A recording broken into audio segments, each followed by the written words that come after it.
Welcome to Sam Roberts Show here on a Friday, as we are every Friday live on OB Radio. My name is Sam Roberts, and I'll be your host. Call in the show. 866-WOW-1-WOW. 866-969-1969 is the phone number to participate in today's radio show. I'll be here all afternoon, as I am every Friday. And such a big show. It's been like big show after big show after big show here on Sam Roberts Show. It's just like pizza eating all the time. Here's what I have lined up today, because I know you're probably thinking to yourself, how are you going to top last week? Okay, last week you had DJ Hookit in studio. Last week William H. Macy came by. Last week Shawn Michaels was on the show. It's like, how do you top that? Well, first and foremost, we talked last week about a couple things. We talked about Drake bringing the N-word back, to repopularizing the N-word and bringing it to the suburbs. We also talked about white rappers and whether or not they use the N-word. Today, I've found somebody that we're going to discuss all that with, and a whole lot more. I've found what appears to me to be the man who gives the least fucks of anybody in music. And not giving a fuck is an important quality to have if you want to be in my life. Action Bronson is that man. Action Bronson will be here today. You know, those slurpy, slurpy, kissy noises can only mean one thing. Not only is Action Bronson, professional rapper, going to be in studio in a little while, but hanging out for the first time in forever. I know. It's the old gang, DJ Hookit and Nicole, both here, neither incarcerated, right? Hanging out with their dumb families. None of that. None of that bullshit is happening today. Both of us is in the building. DJ Hookit and Nicole are both here. Welcome, both of you back. I had been informed that you guys would not perform together. That you guys were not broadcasting together, that there was a rift between the two of you, that egos had developed as this show has become such a big deal. Right. That there was a major fight over who was the real number two to Sam Roberts' number one. When you're on a show as big as this, you know, the tabloids, the paparazzi, they get a little nuts, and so they created this fake rift between who. Is that what it was? Right, I get it all from Star Magazine. That's where I should have texted you. Can't believe what you read. I should have texted you. If it was two guys, I'd probably be jealous, but we're both number two. That's right. I got a dick, she got a pussy. That's a great thing to notice, and that tells me that you've picked up on all the details since knowing Nicole. Since knowing Nicole Ryan, you've picked up on all her little... I get jealous of somebody else's pussy. So should we be excited about Action Bronson coming in today? A lot of people don't know about the rap music. Yeah, but he's also a chef, too, so hopefully he cooks some shit. Yeah. That makes me really happy. He's a gourmet chef. He's a big, fat white guy with a giant beard. Super beard. And I'm accurate when I say he does not give a fuck, right? He also has a bird in there. And where? There's a nest in there. In his beard, I think is what Hookid's saying. But is there really, or are you just making a joke? He's lying. He has a bird living in in the beard. You're such a liar. I believe you figured it out. You got to the bottom of it, Nicole. I don't know how it's a miniature parakeet. Is that what it is? They'd be like, fuck you, nigga. I knew I had to have Mom because when I went to the Hot 97 concert, Summer Jam. Yes, I remember. I recall. Yeah, I remember you were there. You were so weird. Very, very scared about it. Doing there. But I go up on stage, and first of all, this big fat white guy starts rapping about pro wrestler Marty Jannetty. Oh, yeah. Then Marty Jannetty. He's performing on stage in like a stretched out t-shirt and shorts and flip-flops, and at one point he kicked his flip-flops off his feet and got into the crowd barefoot. Oh, dear. I said, I got to talk to this guy. Yeah. I got to find out what his deal is. And he seems to be a ginger, I'm seeing. Yeah, he's redheaded. He's a big boy, too. That's right. I think he's half Jewish or something. He is. Right? He's part of the tribe. Well, we'll get to the bottom of everything a little later on today's show. 866-969-1969 if you want to call Sam Roberts Show here today. That was a noise DJ Hookid made, and we go to superfan Eric in Philly. Oh, Jesus Christ, Sam Roberts, professional goddamn broadcaster. How the hell are you on this 15-degree Friday, baby? Yes, fabulous. This guy's excited for you. Of course he's excited. Everybody's excited. Hey, Hookid, my nigga, how you doing? What up? Okay, see, Can't say that. He was excited. Yes, Hookid gave. Good. You gave the entire audience a pass. Yeah, everybody correct? got a pass. Okay, that's Forgot, really sorry. an abusive privilege. But Hey, Sam Roberts, baby. How about some predictions for Fastlane on Sunday night, baby? Let's talk wrestling. All right, look, it's too early for that. I agree. There's too much to get to in the show today. Look, I'm very, very excited because I try to go over and find out what's going on in the fashion world. Of course, Kanye West and his Yeezys are all over the place. Oh, I thought you actually went to a fashion show or something. Well, I didn't go to a fashion show, but I got some major fashion news. Okay. That was like, this is something that I got to get into. Because there is a giant denim manufacturer that has been, I guess, purchased and ready to make a comeback. Okay. Jinko jeans. Who remembers Jinko? Get the fuck out of here. Who remembers? You guys remember Jinko jeans? Yeah. Jinko jeans. The fuck out of here. Like probably, I'd say 97-ish, 98. This is crisscross. Were among Fuck out of here. the coolest things So 90s. a young man could wear. I don't know about that. They were the jeans that Can't be serious. it was like right as baggy jeans were in style, but they fit you around the waist, these Jinko jeans, but the legs Look at Hulk Hogan. Couldn't be wider. Hulk Hogan. couldn't be wider. Look at Hulk Hogan looking like a fool. Yeah. And everybody who wore Jinko jeans looked like a fool. But I pity the Who Kid, you're somebody who, like, if you look up old photos of Who Kid, you find him, he went through his phase where he 5X, wore the 6X. 5XL t-shirts, where he tried to look hard. I was Right. looking super hard. In Okay. photos and everything. Did you go through a period where you were wearing Jinko jeans? I don't know about Jinko, but we did have big pants, though. We looked Right. pure Something that idiots. shape. Yeah, it was like huge. It was ridiculous. I wore 38, 36. And What are you now, really? I'm like 34 or something. So you know how big that is? Right, just silliness. My legs was mad skinny, too. Although there will be a day, Who Kid, where you look at pictures of yourself from right now and being like, why would I wear tapered sweatpants? Why did I do that? But that's what's cool. If I come in 10 years from now, if we're doing this show, Yeah. and I go, good news, everybody, tapered sweatpants are coming back in style, you're going to look at me like, Sam, Fuck out of here. Yeah. get the fuck out of here. But it's true. Did you ever date anybody who wore Jinkos? Nah. What do you mean, That no? wasn't exactly my style of guy. They were the shit back then. Yeah, but nah. You'd spike your No. hair. You'd listen to Fred Durst. The only thing I didn't like about them, because when you walk, it looked like you're floating, because it's so baggy, you could walk in them. I mean, that's Yeah. that's the thing. The legs on these pants were so big that they would cover your entire foot. It was bell bottom. Pretty much bell bottom, Yeah. but to the next level. Exactly. So my friend was like, why are you floating to me? Because Right. I would walk in it. Am I hallucinating? So- Did I take something to someone roofie me? So Jinkos, Floating. some Chinese investor, I don't think they've said exactly what it is, Some idiot. has come in and helped. They're going to relaunch. Fucking dumb. Believe it or not, they went out of business, Jinko jeans. Are you surprised? I'm so shocked. I had no idea. But they're in the fall.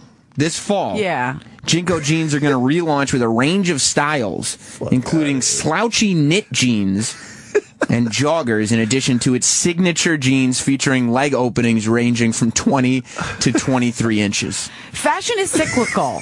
It That's right. does come back, always. And the company's got a new website up. It's a big, big deal. Yeah. There's only one word for this, man. What's that? Bankruptcy. You think so? Already. So you're saying these Chinese investors came and got this company out of bankruptcy, and the only thing that's going to happen is more bankruptcy. It's a wrap. You can't file for bankruptcy twice. I don't know what their plan's going to be. Stupid shit. When I was in high school, wanted Janko jeans so bad. And why couldn't you have them? Because my mom was like, "You're gonna look like an idiot, Well, and you're you not." Like if you, it got to the point. She said, "If you want to live in this house, there'll be no Jinko jeans under the roof." And can I tell you something? I moved out. I lived on the street for a while, So you could have Jenkos? and I wore my Jinkos. I lived in them. It's false. It is false. Made that up. I didn't get any jeans. My niece I just had wanted that. to sound like tough and rebellious. Right, I got you. Did I pull it off? You did it for a second. I don't know about that. Okay, you don't think so? But my niece, she was 17, and she used to wear them all the time, but she wore them to hide her baby. Oh, like fake pregnancy jeans, like a big sweatshirt and Jinko She hit jeans. the baby in one of the legs, and I mean, how long was she able to hide the baby, though? the mother never knew. Oh, dear. So what'd she do with the baby? They're chilling. Oh, okay. That's good to hear. I mean, all's well that ends well. What is the world that you live in? You hit that little nigga. Yeah, well, you got to say the slap.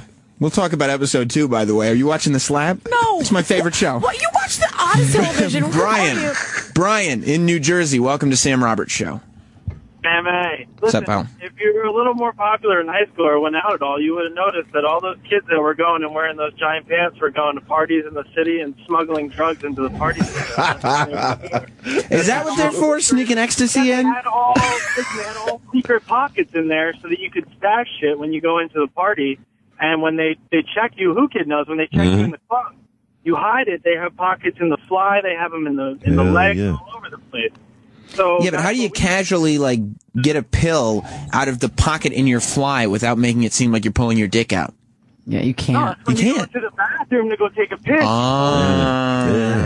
You're good to go. See, it just seems like it just seems the back pockets on the Jinko jeans would go down past the knee. I mean, like the one So while they're trying to search your pockets and they got their arm halfway down into your pants. Just so much fabric. For that 100-pack of pills that's stashed in your fly. These jeans are good for if you're going to a concert. You know, you're not allowed to bring in booze and things like that. Like you could tape so much to your legs in these, and no one would. These jeans are good if you want to look cool and pick up chicks. No, that's also false. And I'm going to tell you something. I got my own place now. You do. I don't live with my parents anymore. Nice. They don't make the rules. Can I tell you, the pants I'm wearing today, I picked. You did. And I'm going to tell you something. This fall, you're not going to know what kind of shoes I'm wearing because there's going to be Jinko jeans covering them. Finally, I'm going to be cool, and there's nothing my parents are going to be able to do to stop it. I'm just telling you, the friendship's over if you ever show up in Jinko jeans. I won't. Why? Because you won't look at me as a friend anymore? You'll just be too attracted to me? Finally, we'll be able to take that leap? I don't think so. You don't think that's what she was getting at? No. Okay. I did everything I could when I was Jinko jeans age to be cool because I couldn't wear Jinkos. But my parents would shut me down at every turn. Did you ever? Well, I'm not even going to ask you who, kid, because you're not white. But if you're a white kid and you were in middle school, high school in the late 90s, early 2000s ish, there were to be a male who painted fingernails was not so absurd. Wait, what? That's true. Wait, one more time?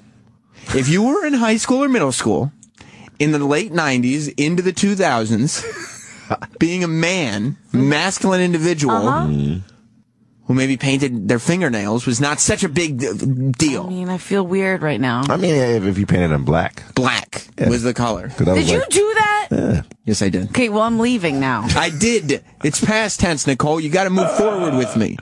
You know who you're like? You're like Seth Green and Can't Hardly Wait. He wore Jinko jeans. I think he wore Jinko jeans and a ski like a visor and goggles. The goggles. Yo, I gots to have sex tonight. Yes, that was you. There you are. Wish. That's you. I wish I could look that cool. My parents wouldn't let me get any clothes that cool. And they would there wasn't much that my dad could do tonight when I had painted fingernails. Oh, he must have wanted to punch you in the face. But he did. I mean, it was psychological warfare was what he did. I figured it out much later on in life. He knew exactly what to do. You never looked at yourself in the mirror and said how much of a dick that I look like. Pure dick. There wasn't a lot I could do with what I had to work with at that time. But they were expensive back You weren't then. helping yourself with the black nail polish. It was of the time. No, it wasn't. You don't think so?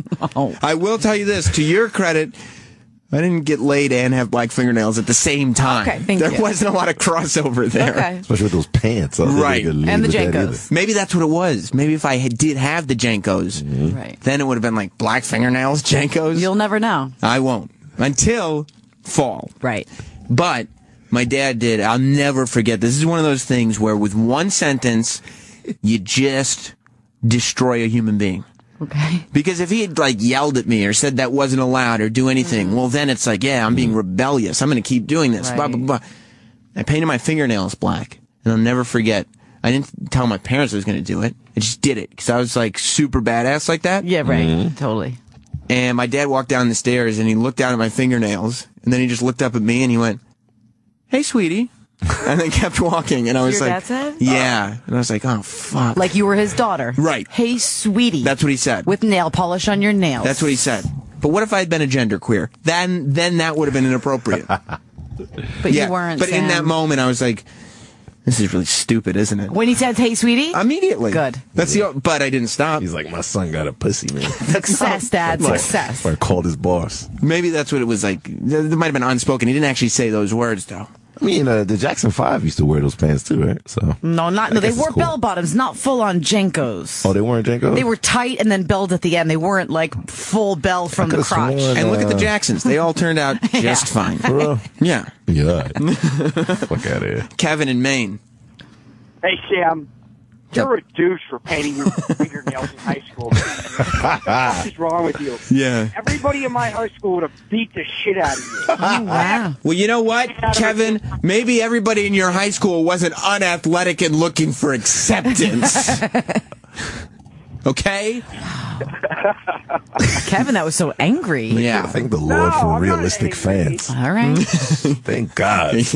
You were about to give up on this whole I was thing. about to be like, what is going on? Black fingernails. Charles in Massachusetts. What's going on, Sam? How you doing? Yeah, living the dream. Hey, too. back in the day, we used to wear those as well, but we didn't paint our nails black. But I got another pair of pants. I don't know if you remember. I'm 29, and we had UFOs. I mean, look, UFOs are poised for a comeback. Do you remember UFOs, Nicole? No. Those were those giant nylon cargo pants. No. Yeah, they were like the dopest pants you could get. Those In are big pink. with like ravers and Yeah. Yes, right. The colors. Hey, you can put a TV in that pocket. But guess what? The difference between you and a raver. Well, what's the difference? So much. Why are they so huge? I don't know. They're like parachute pants. I'm so angry right now. You are? This is like being black at 100%. Like Yeah. 200%. Well, white Yeah. people needed to figure out their own thing. Like, baggy pants were cool, but we're not going to wear pants that are too big for us. So let's just make pants that fit, but the legs are ridiculously Like a proportioned. gay ninja. You don't relate to these pants? Hell no. I'm going to tell you something. Who kid? A drug dealer would love that. Who kid? That's right. Who kid above anyone else? Yes. Always has to. Whatever is cool, who kid has to wear it. Mm-hmm. True. I will bet you. I'll give it till November. Come fall. I'll bet you by November, I will commit suicide. this man of a certain age will be wearing Jinko jeans. Can we mark this show so Mark we can it! pull because we can pull this audio when it happens? I refuse to have Nicole never to speak to me again. Okay. Adam in Some Texas. Shit like that. And it would happen. Yeah. You know, Think so? what's up, guys? Hey. Yeah. You know what's also poised for a comeback from this era? What's that? Oh, man. You could throw a whole bat to them in a big-ass pocket. Let me tell you something, Adam. Pogs never left, as far as I'm concerned. I need to see what a pog is. What, Nicole? Like, did you? I don't I remember. guess this is the difference between a sexually active teen and just somebody who was a nerd. I'm talking to all my nerd friends, and you were just too busy taking dick. What is that? I was, but what is a pog? It's there's like stickers that you could, or like patches you could sew on your Nicole. backpack. What is that? They're milk caps, okay? Oh, you were so nerdy. I'm not going to get into pogs with you. If you don't know pogs, I'm not even going to have the conversation. Come on. Chris in Colorado. I mean, that's ridiculous, Nicole. You're ridiculous. Thank you, Hookit. Yeah, my grandpa owns a pair of those Jinko jeans. Oh, no. All the time. Does he think that, like, no, I may be a grandpa, but I'm still cool. Let me teach you. I still can learn a thing or two. You can teach this old dog some new tricks. I laugh at him every time I see him wear them. He calls them his winter shorts. Love you, Grandpa. I mean, they're great for winter because they're shorts, but there's enough material to keep most of your legs warm. they let too much air in. I mean, right now I wouldn't wear them outside right now. Too much air would get up in there. Mad The material on crotch there. would be freezing. You can wear like long johns, or you could wear jeans. Like I could wear the jeans I'm wearing now under my Did you Jinkos. just say long johns? Yeah, you Who can- says long johns? What do you say? Let alone who wears them. People who are cold because they're wearing Jinkos. Like, what is this so difficult for you? What's become of you? I don't know, man. I'm forward thinking. Okay. Jinko jeans are about to make a comeback, says the Huffington Post. Okay. Forward thinking. They're not. You talk to Ariana Huffington then, because she usually is up on her shit. We have a call tonight, Ariana and I. You don't believe these stupid Chinese people. Matt in SoCal. Yeah, it's a perfect day to talk about it because, Aberdeen, Washington has already made today Kurt Cobain Day since his birthday. And you got to add in the black eyeliner to the black nail polish as well. I never went that far, but I'm not against it. And when you weren't No. emo. I got totally busted by my mom once. I was, I'm around the same age as you, and I was playing baseball in a little league that was in sort of a preppy area. and I was a pitcher, so I came in with black nail polish on. And she looked at me and she's like, "No, we were going to the drugstore and we were picking up some nail polish remover. I'm not letting you wear nail polish while you're pitching with these kids." Yeah, you're not supposed, like, if you can perform a sport, you shouldn't have to dress up stupid for attention. You know, you can crossover hit, man. I guess so, but it's very, very difficult for me. I needed attention some way, so you know, what am I going to do? If you were wearing more makeup than me, then I was probably not going to bang you. I'm just throwing that out there. Did you have that as a steadfast rule, or just sort of, no, just probably? Looking back, I mean, I wasn't really allowed to wear makeup until I was like 16, 17 years old. And I definitely lost my virginity before then. So I mean, if you were wearing more makeup than me, especially eyeliner or nail polish, I mean, I just wasn't. You lost your virginity before you started wearing makeup? Hell yeah. Maybe around the same time, and it probably overlapped. Like, do your parents know that they totally fucked the whole thing up? Perhaps. Okay, perhaps. They're aware. At least she lost it. Shit. Are you implying something there, Who Kid? Nothing. But I did see the black, because I went to all white school. And it was Catholic school. Were you really? Astoria. So you must have been the dopest motherfucker out there. So, I mean, I understand the black, nail polish. I mean, I was cool with it because there was a bunch of rock fools. Because if you can't hang out with the rock fools, you had no friends. Of course, I had no choice, but I ain't fuck with that black shit, though. Did you hate it? Did that suck for you? Well, they were gothic. Yeah. It was like weirdos back then. They would wear all black and still a lot of weirdos. Eyeliners and then white makeup, like super white. I was like, you're white already. I want you to know something, Who Kid. I have spent periods of my life sexually active, okay? You wear black lipstick? And that's not what I said. I didn't say that at all. Dave in Philly?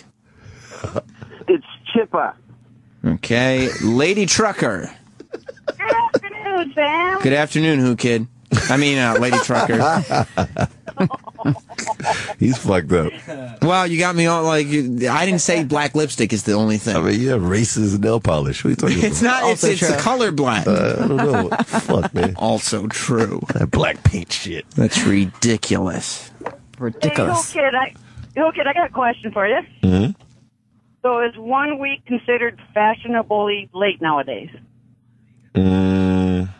Yeah. You don't have to pretend to know what she's talking about. I don't know what she's talking about either. Yeah. I thought you were like angry with her. That's over a long time ago? That was Lady Di. Oh, don't get Lady Trucker and Lady Di confused. You're You're going to offend some people. Got the ladies mixed up. Mike in South Plainfield. Hello, Sammy. How you doing? Good. I wanted to tell you that you need some airwalks with your Jankos. I think if Jankos come back, Airwalks are next. No way. You don't think so, Who Kid? Hell to the What if Kanye puts out some Airwalks? Can't stand them shits. Why not? They're so suede-y. They were always made of suede. They were cool. I feel like throwing juice on them. Juice on them? I'm so angry. Not even water, specifically juice? They're like the What a epitome of bully. skate shoes. I know, they were kind of dope. I had all the clothes. I had Airwalks. I had black fingernail polish. Loser. Let me tell you something. I owned a skateboard. You did, but you didn't know how to actually... Couldn't do a fucking thing on the thing. Wait, what were those? It was embarrassing. What were those other shoes? Sambas? Did I just make that up? There was Adidas, I think, made Sambas. Samba? They still do. Damn, man. He were those cool? he definitely wasn't getting no pussy, man. No, I wasn't, Hookah. That's a fact. Dick. Yes, yeah, that Adidas I mean, must have. listen, I never tried, so I can't say that I couldn't, but certainly didn't get any vagina. Hey. Mike in Florida. Mike. Hey, what's up, Sammy? How you doing, man? What up, Blue Kid? What up, plan? What up? What up, God? All you hotties, you guys are awesome. Hey, Nicole's right. Everything's cyclical, and can you picture Sam wearing them Janko pants, and his haircut, like Kid and Play, look like Johnny from Hotel Transylvania? That's what I'm going to do. I'm going to get Jankos. I'm going to shave the sides of my head, high top fade. Oh, Kid and Play style? Yes. Yeah, with the Kid and Play thing, carrying his skateboard that he can't ride. And then, that's right. I'm going to just carry my skateboard around. I'm going to take my 8x10s. And Hollywood is going to come a-calling. I don't think so. You don't think so, Who Kid? Who Kid, I feel like you don't have a lot of faith in me today. Hell no. Okay. Garrison in Wisconsin.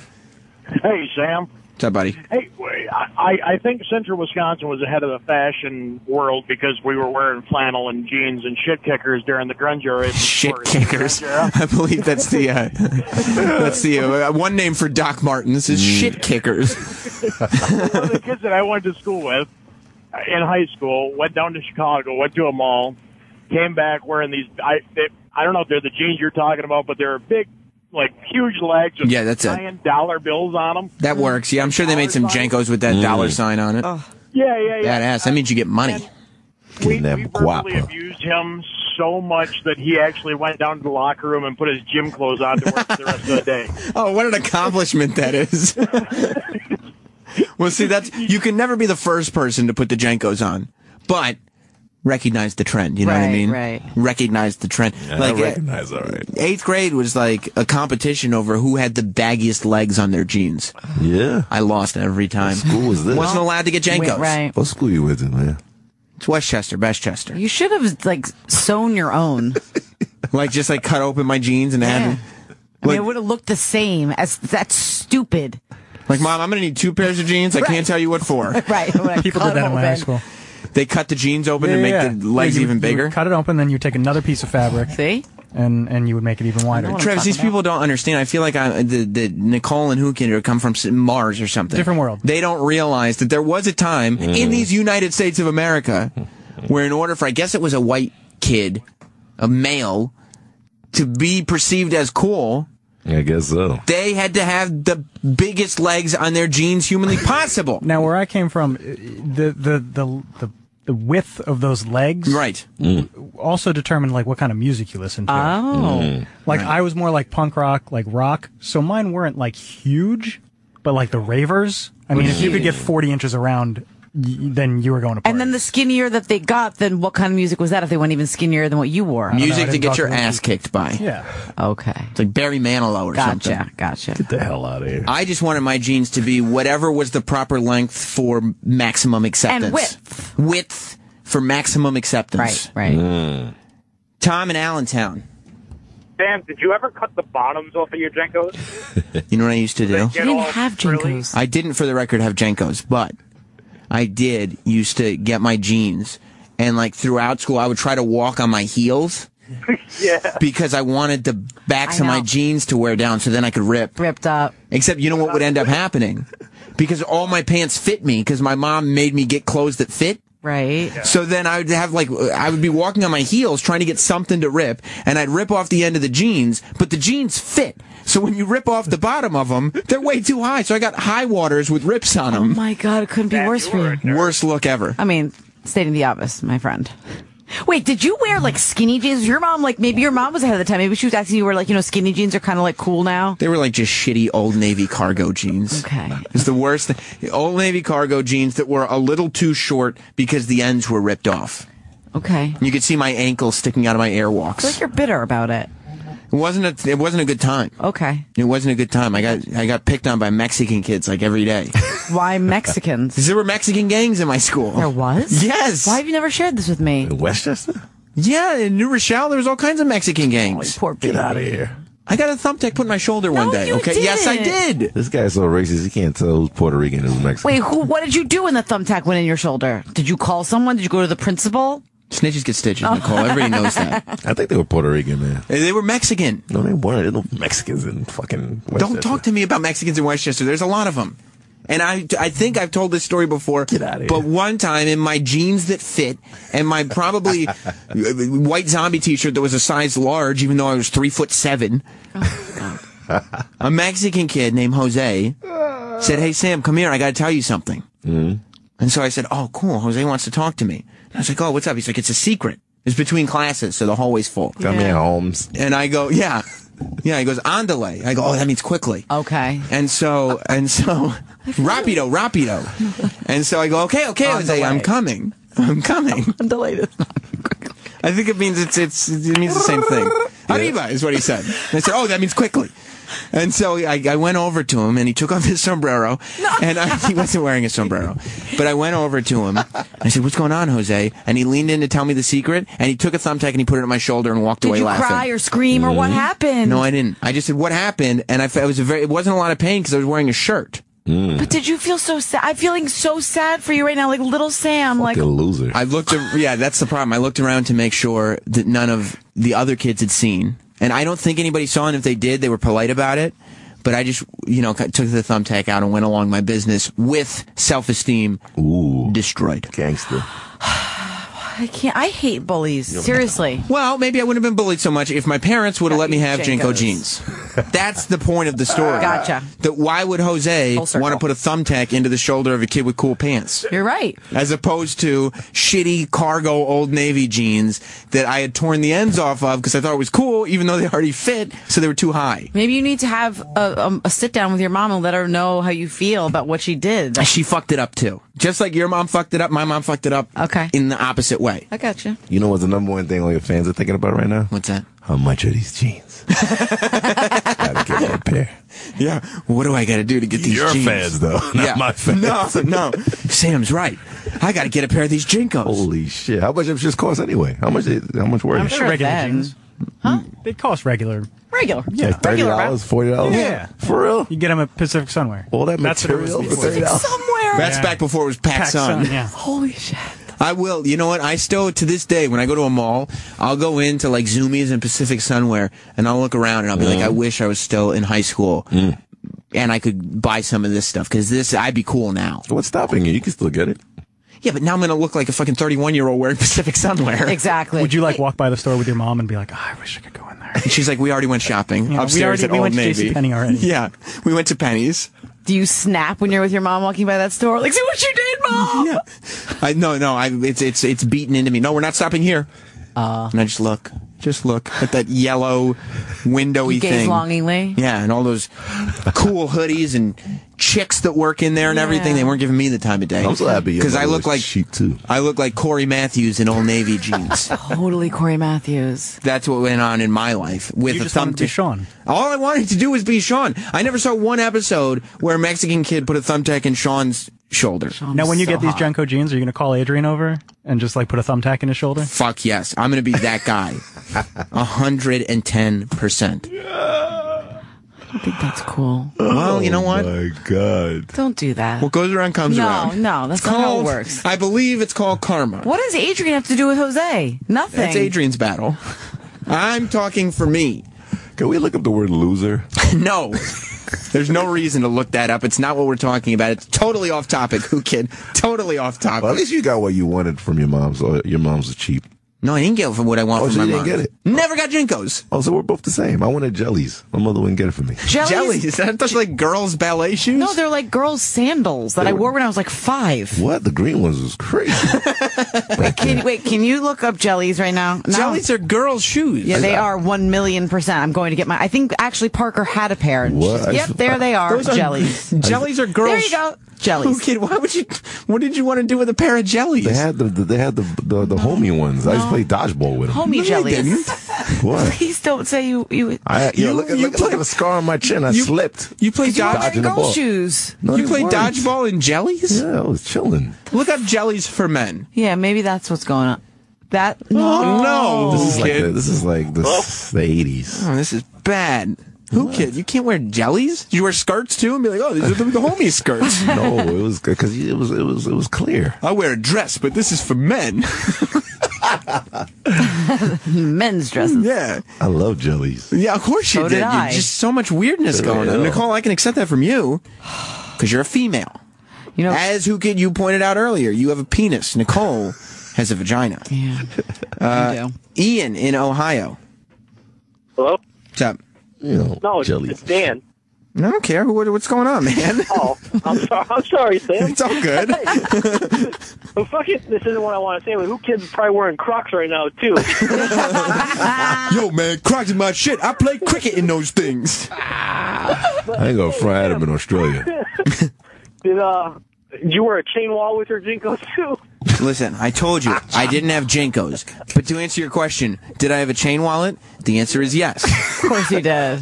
Did you wear the Oh my God! Let me tell you, not only did I have a chain wallet, which, by the way, I didn't even know that chain wallets are made for bikers, so you strap them to your belt loop so they don't fall off your bike. Exactly. I was just like, oh, somebody had the brilliant idea to attach a fashionable chain to this wallet. Is that a white item? Is that only for white people? I A think chain so, wallet? if you want to know the truth. Except they're for white people and like those, like that subsection of black heavy metal kids. And if you really think about it, it's a stupid product because someone could just grab the chain and pull. No, because it's attached to your belt loop. No, but if you're strong. I had to. Want to know why I had to stop wearing my chain wallet? Why? because... Here we go again. Your mom? No, this one was my dad. Because I bought a chain wallet, but it was just like a regular chain wallet. So the chain wasn't that big because it's functional. Right. And I was like, this will never do. I need my friends to know how awesome I am. So I went to Home Depot. This is 100% true. And bought like a legitimate chain that you would like lock a bike with. Real motherfucker, real. Son. It was like a 2-foot chain. I wanted it to be the biggest chain of all my friends.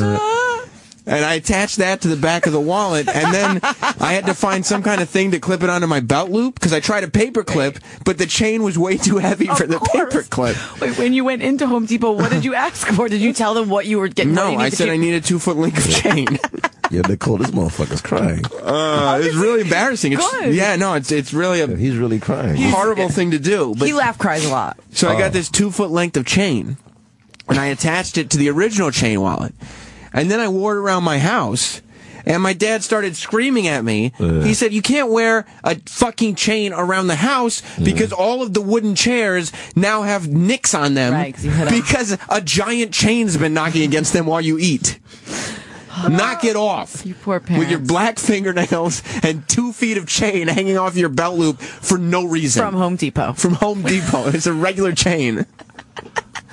I mean, there is a picture here that Adrian got up of Wheezy with his chain wallet. Lil Wayne has one. My chain was way bigger than that. We know. He would have thought it was the man. Was it heavy and like uncomfortable? Were you tired at the end of the day? Hugely heavy. Like I had to wear my belt. What? I had to wear a belt with my pants and had to wear it super, super tight because otherwise the 2-foot length of legitimate chain would weigh down my pants. Get the fuck out of here. And it would bang against your leg. It would bang against the leg all day. If I had to walk at any sort of brisk pace, it would hit me in the knee.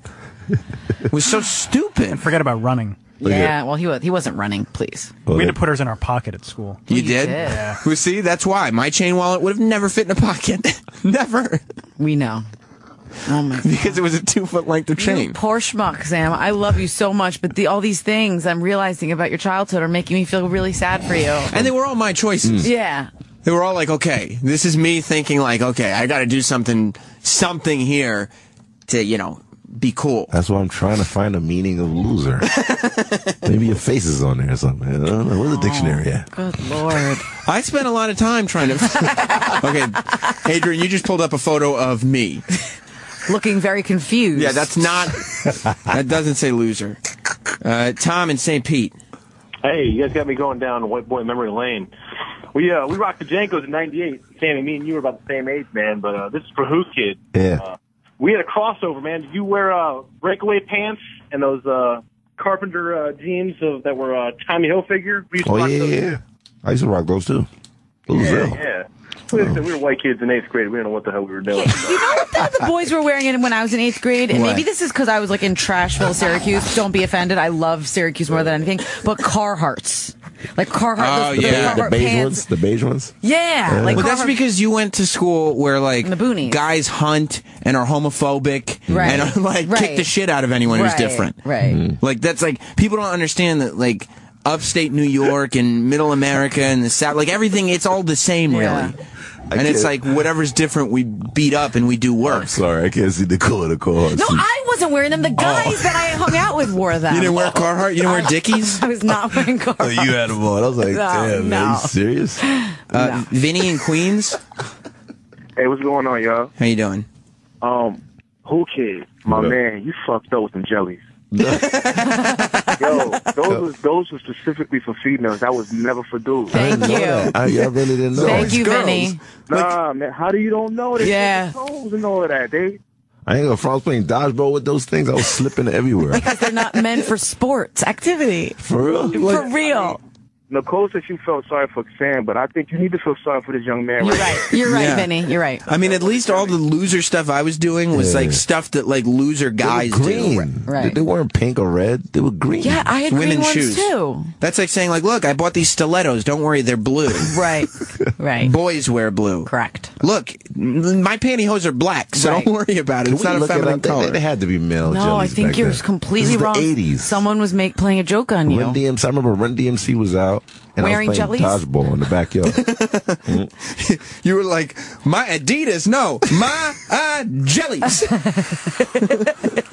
I don't think anyone's going to call. Oh, dear. See, I told you. They're still women's shoes. Those are women's shoes. And I had the ill Haitian socks with them. You know what man would wear jellies? Bruce Jenner. And they're women's shoes. There we go. These are the ones I had, I think. But Did you see they're women's shoes? Those are for ladies. Are they? Yeah. Yes. I'm so upset with you right now. Yeah, they were like super popular with women. You get them in sparkly. the mid '80s. Yeah. They weren't. Yeah, no. You know how I know? Because I have an older sister. By the way, I don't know if you got from what I said, but I'm going to clarify even further. She's female. You're right. Yeah. Right. There was no gay people around in the 80s. What are you talking about? There were lots of gay people. What? People were dying of AIDS in the 80s for the first time. You talking about that tennis player nigga? He's one of them, Arthur Ashe. Yeah. Pretty sure there's been gay people for Pretty good that I knew you were talking about, though, huh? Yeah, but I never saw a gay person in the 80s. So By the way, for I the didn't know record, what was gay. I knew you were talking about Arthur Ashe because you said tennis player, not the other thing. Yeah, whatever. Psycho Bob in Baltimore. Oh, my God. Hey, Sam, how you doing today? Good, pal. Hey, Sam, what were your friends like in high school? When you guys were walking down the hall, I had 3 friends, and they were a bunch of posers just like me. Were you painting each other's nails? No, I was the only one who painted my nails. That made me think that I was a step above. You're so rebellious. No, there were 3 of us, and we were posers trying to figure out what was cool. I gotcha. And I was the one who watched wrestling and painted his nails. I had a friend who sat around talking about how many chicks he was going to bang next year. You know what I mean? Like that kid was like, no, happen soon. next year I'm going to fuck so many of these. And then the other kid liked country music. So it was just. Oh, wow. What a crew. What a crew. What a crew. What a crew. I have no words. Where are your friends? What happened to them? Are they dead? I still talk to them. They're still alive? Yeah. The country guy and the guy that's going to fuck some. Did he ever fuck anybody? Yes, he did. It wasn't the next year, but it was a little while later. It wasn't later. the next year. Right. I think it probably happened. Once we parted ways in college, I think things started to change. We were a very negative influence on each other. I had the friends, like, my parents I think my parents thought I was pretty, like, smart. Right. I don't know why, well, but they thought that. You're smart. They told me right around high school that I should think about getting friends who were smarter because it would challenge me. They thought we were all, like, the 3 of us were just shitting all over each other. Like, we were all, like, you know, just terrible influences on each other. We might as well have been. Is that you wearing a G-Unit piece? Oh, God. No, it isn't, Who Kid? That's not a G-Unit piece? No, it isn't. What is that picture? We got to tweet this picture. Listen, I need that photo. I want to talk to Seth in Panama City. Okay. What's up, Seth?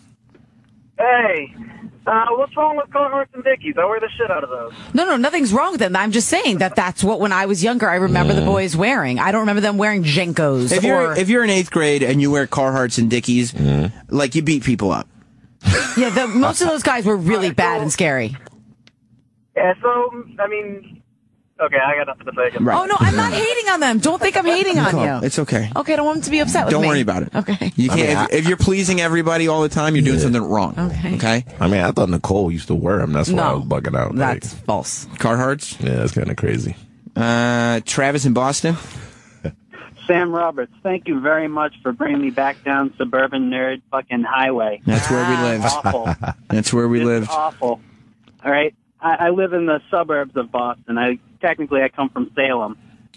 Dude, everything that you're talking about is completely true. Now, the chains on the wallet, while you were wearing the Genko, the chain would shrink because your wallet would fall all the way into your back pocket. Because your back pocket was 2 feet deep. Right, as I said, the back pocket goes down past the knee. Damn. So you need 2 feet of chain. Yeah, to pull your wallet out because you were never able to get it out. I owned the 50-inch Jenkos. I wore them once because I felt like an asshole. Just the least practical item of clothing anybody could ever own. They were awful. When my dad was with me when I bought them, he goes, Travis, you can make 2 pairs of pants with those.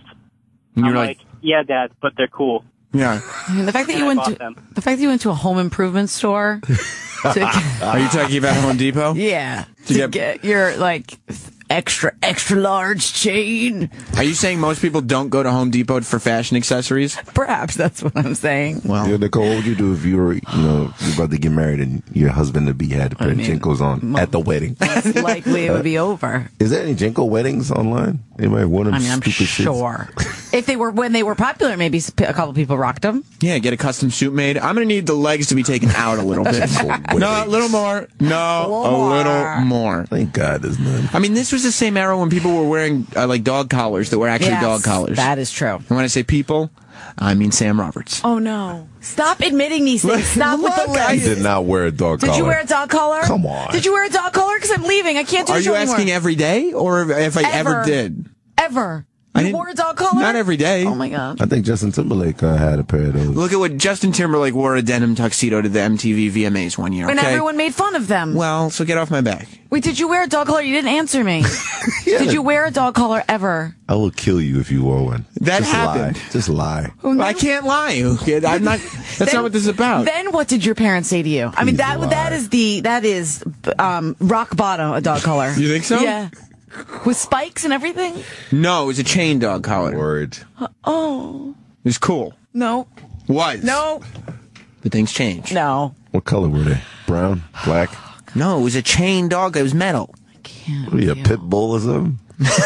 Fuck. I was dangerous, you kid. I couldn't be contained. Fucking poodle over here. Joe in South Jersey.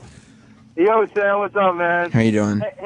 Hey, man, with all this cold going on, when you throw on your Jenkos, make sure you put on that starter jacket so you look real cool. Starter jackets are coming back. Yeah, they're actually popping right now. They're popping. Mm-hmm. Starter jackets don't look so stupid. I got one the other day. Yeah, I would wear a starter jacket.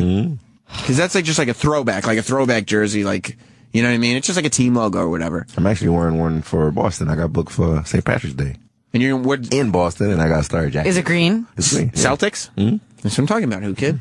You're a fucking dog collar, dude. Ugh. Not every day. I'm saying I didn't do it every single day. It doesn't make it better. You put it around your neck and you walked out the door. Did it fucking neck up? Like, was it red? Did you get a rash? I didn't get a rash. Oh, no. I mean, like, was it a little heavy around my neck? Yeah. Yeah, it was a little heavy. Why did you do that? It wasn't comfortable. Answer this question. Why did you do that? Were you trying to impress a girl? Who kid? I was trying to impress anybody who would look. It sounds like you were trying to be a part of like 3 different groups. You're Travis, right. I don't know, Travis, you're so right. I didn't know what was going on. Okay? Obviously. I didn't know. I remember when I was in like 6th grade, before any of this started, I was just looking around. And I recognized that some people were cool. And one of those people was not me. But I didn't know what the difference was. Okay. So my mom at one point said, I'm going out shopping. Do you need any clothes? And I said, hey, when you go out, can you pick up like Tommy Hilfiger t-shirts? Because I didn't know what to do. I feel like I don't even know you. I've grown, Nicole. I know. I've changed since then. We're talking about past tense. Okay. Is that worse than jellies? It's up. You want to know the truth? It's up there. It's not up there. Who kid was wearing women's clothes? Okay, that's bad. It's really bad. It was not for men. They had my size, my foot size. I was like fucking. I was 11 or 12. It was for a large woman, who kid. You were wearing Brooke Hogan shoes. I was 12 years old. Fuck. Sean in California. I can't believe that you went to Home Depot, bought a chain, and didn't realize why you put a custom chain on it. No, I didn't know. I didn't. For style, for fashion. For protection. You use it for protection when you go up in the hood. I beat many people with my chain. Yeah, I wouldn't have known what to do if that had happened. It was just fun to kind of spin around and be like, woo! Like look how badass I am with no sort of right. Like if I were to get into a bouncing off a motherfucker's head, that's when you're badass. Yeah, no, I didn't understand that part of it. I didn't get it. Mr. Lee in New York City. Hello, Sam. It's Mr. Lee. Oh. I have a dealer, 81 nails, and very wrong. Where's your manicure? Oh, this is my manicurist. Mr. Lee. Your manicure. Oh, thank you. Thank you, Mr. Lee. Mr. Lee, ladies and gentlemen. Of course, right? You kid. Scott in Harrisburg. Sam, did anybody think you might have been retarded? I don't like that word. They certainly didn't think I was cool. Handicap. Yeah, maybe handicap. Maybe special needs. Or dumb. And maybe I think it wasn't. Retarded is not the word. No. Stupid is the word. They thought I was an idiot. Lost. Yeah. Stupid Lost. fuck. Confused, maybe. There's so many words that come to mind. Dumbass motherfucker. Nicole, if you'd known me in high school, I think I still would have loved you. I don't think so. I don't think you would have even said a fucking word to me. That's what I think. I don't agree. No? I wasn't like that. I wasn't like only talk to like certain people. I was friends with everybody. I don't think I was even nearly this charming back then either. Nicole, if you saw him, you'd be like, see ya. If I saw you in jellies, I would definitely be like, see ya. You'd be like, that is one ugly girl. I'd be like, can I borrow those? I would be tap dancing for your love. You'd be like, well, you'd look at him, you'd be like, well, jellies, that's a girl's shoe. Eves is a girl's name, so. I mean, who kid? You son of a bitch. I had the heavy ass socks in them fucking jellies, man. Yeah, that's a bet, because those are not meant for socks, are not meant to go in jelly, so that's a double whammy for you. I had heavy socks. It was sticking out the holes. Oh, shit. You were the guy. You were the black dude wearing black socks and his flip-flops. Oh. No, it's cool, dog. It's cool. No. I play dodgeball. I really can't believe all I see is women wearing them things. Yeah, honey, I'm so sorry. Well, they're women's shoes. Yeah. It's very believable. Jessica in Chicago. Sam, did you get your dog collar at the pet store? Oh, no. That probably. I mean, quite probably. I don't remember specifically, and I don't want to make up stories or pump things up or whatever, but this is not, The pet store or Home Depot. One of the two. Well, that's where I got my fashion accessories. We know. So you gotta tell me, you just tried them on to see which one fit. How'd you do that? It fit. I didn't have the widest neck, believe it or not. When I was in like middle school, high school, I wasn't the brawniest of men. Right. Yeah, I guess you're right. Snowy in Michigan? Hey, Fido, did your mom see you walk out of the house with the dog collar on? Yeah, I'm quite sure. Fido. And her heart broke a little bit each day. I'm quite sure that my parents went through several years where they thought they had raised a complete moron. And for several years, they had raised a complete moron. They wouldn't let me wear anything with spikes, though. What do you think God was thinking when he saw you with that? God? Mm-hmm. Why did I waste my DNA and spiritual energy on this idiot? Right. I've created this amazing world where he can experience all these different things and have all these, and this is what he does. Like cocaine and all this other good stuff. I don't know if cocaine was specifically what he was after, but he certainly wasn't dog collars. Now that is hot. Rihanna can wear a dog collar. Rihanna got That's what I look like. Yeah. Both of us look super cool. I want to put my dick in her mouth. Okay, well, you probably would have wanted to put your dick in my mouth, too. Chris in Virginia. Probably. I remember I was trying to figure out what group I wanted to fit in with. Yeah. And I was testing the waters, and I bought a pair of Airwalks. And the first day I came to school with them, they called me a poser, and I just didn't wear them again. And it turned me off from going. I was glad they did that, because I probably would have bought Jinkos next. I mean, look. Did you ever, once the swing movement came back around, did you repurpose your chain wallet with your zoot suit? No, I didn't go that far. I was also, I couldn't go that far. I was unwilling to take, risks like that. I wasn't going to change a whole outfit, but I'd wear a fucking 2-foot chain on some stupid Old Navy cargo jeans. Right. These are the decisions I made. James in North Carolina. James. Motherfucker. Good talk, James. That was great. All right, let's wrap this up. Steve in New Hampshire. Hey, I was wondering if Kid, did you find your sandals at a WNBA practice? I really don't know where I got them from. I think I know, a women's shoe store. Wherever Al Bundy worked, that's where you got your shoes from. Whatever. Garrison, Wisconsin. Haters. Yeah, sorry to go back in again, Sam, but Kid, when you were wearing your jellies, did you have the tight roll jeans at the, where you folded them over on the bottom and then rolled them up, the opposite of the Jenkos? Nah, I actually had my uniform, my Catholic school uniform with it. You wore a Catholic school uniform and jellies? That is literally what a pedophile would describe as his fantasy. Oh, yeah. I saw her wearing her Catholic school uniform and some jellies. Who gets same thing I wore. Niggas ain't touching me. You upgraded, Sam, after all the chaotic shit you used to wear. What do you have on now? Explain it's fashion week, right? It's over, but what do you got on? I have. Explain what you got on. I figured myself out. All that matters is get your name brands out. Doesn't what you have got on? dot collar. The shirt's from J. Crew. Nice. Okay, you doing it? It's an Everlast t-shirt. Oh shit. Everlane t-shirt, not Everlast. Everlane, that's much better than Everlast. Okay. Everlane. What kind of pants you got on? These jeans. Mm-hmm. Why are you nervous? I don't know what's going to come out of your mouth anymore. I just don't. All Saints. Oh, fucking like, are you All kidding Saints, me? Nice. You're All redeeming Saints. yourself. Keep going. All Saints is the jeans? Yeah. What? All Saints. Never heard of that.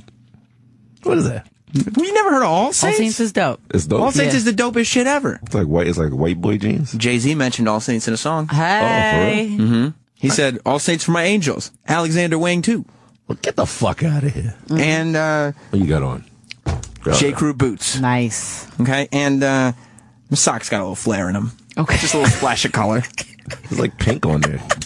Yeah, there's a little pink. I'm manly enough to pull turquoise. it off. It's pink and turquoise. It's pink and turquoise. I've come a long way. Yes, you have. A long way. You doing it, my nigga. I am. Thank you, kid. Thank you for saying I'm doing it and for calling me the N-word. Oh, yeah. Makes me feel good. Yeah. There's a lot that I want to get into. Everybody wants to. Everyone wants to talk about this. Yeah, Doug in Jersey. Hey, man, what's going on? Great show. Thanks. Love this conversation, but I feel like we've fully dissected the Sam Roberts wardrobe. Yeah. I'm curious what a young Sam Roberts did for hobbies after school. Oh, yeah. A pops or yo-yos or any of that good stuff. Yo-yo. I watched a lot of wrestling, masturbated, and didn't get laid. Oh, that's straightforward. All right. Yeah. And listened to White Zombie a lot.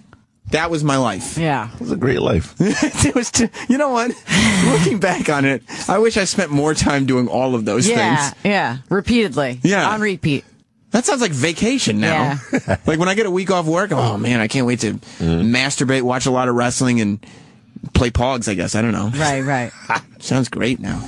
So much to talk about today. As I said, in a little while, Action Bronson is going to be on the show. Maybe I'll see if Action Bronson ever went through awkward phase. I'm sure he had it. He's the coolest motherfucker there is right now. He dresses weird now, so. But he pulls it off. Right. Yeah. You know, that's the difference.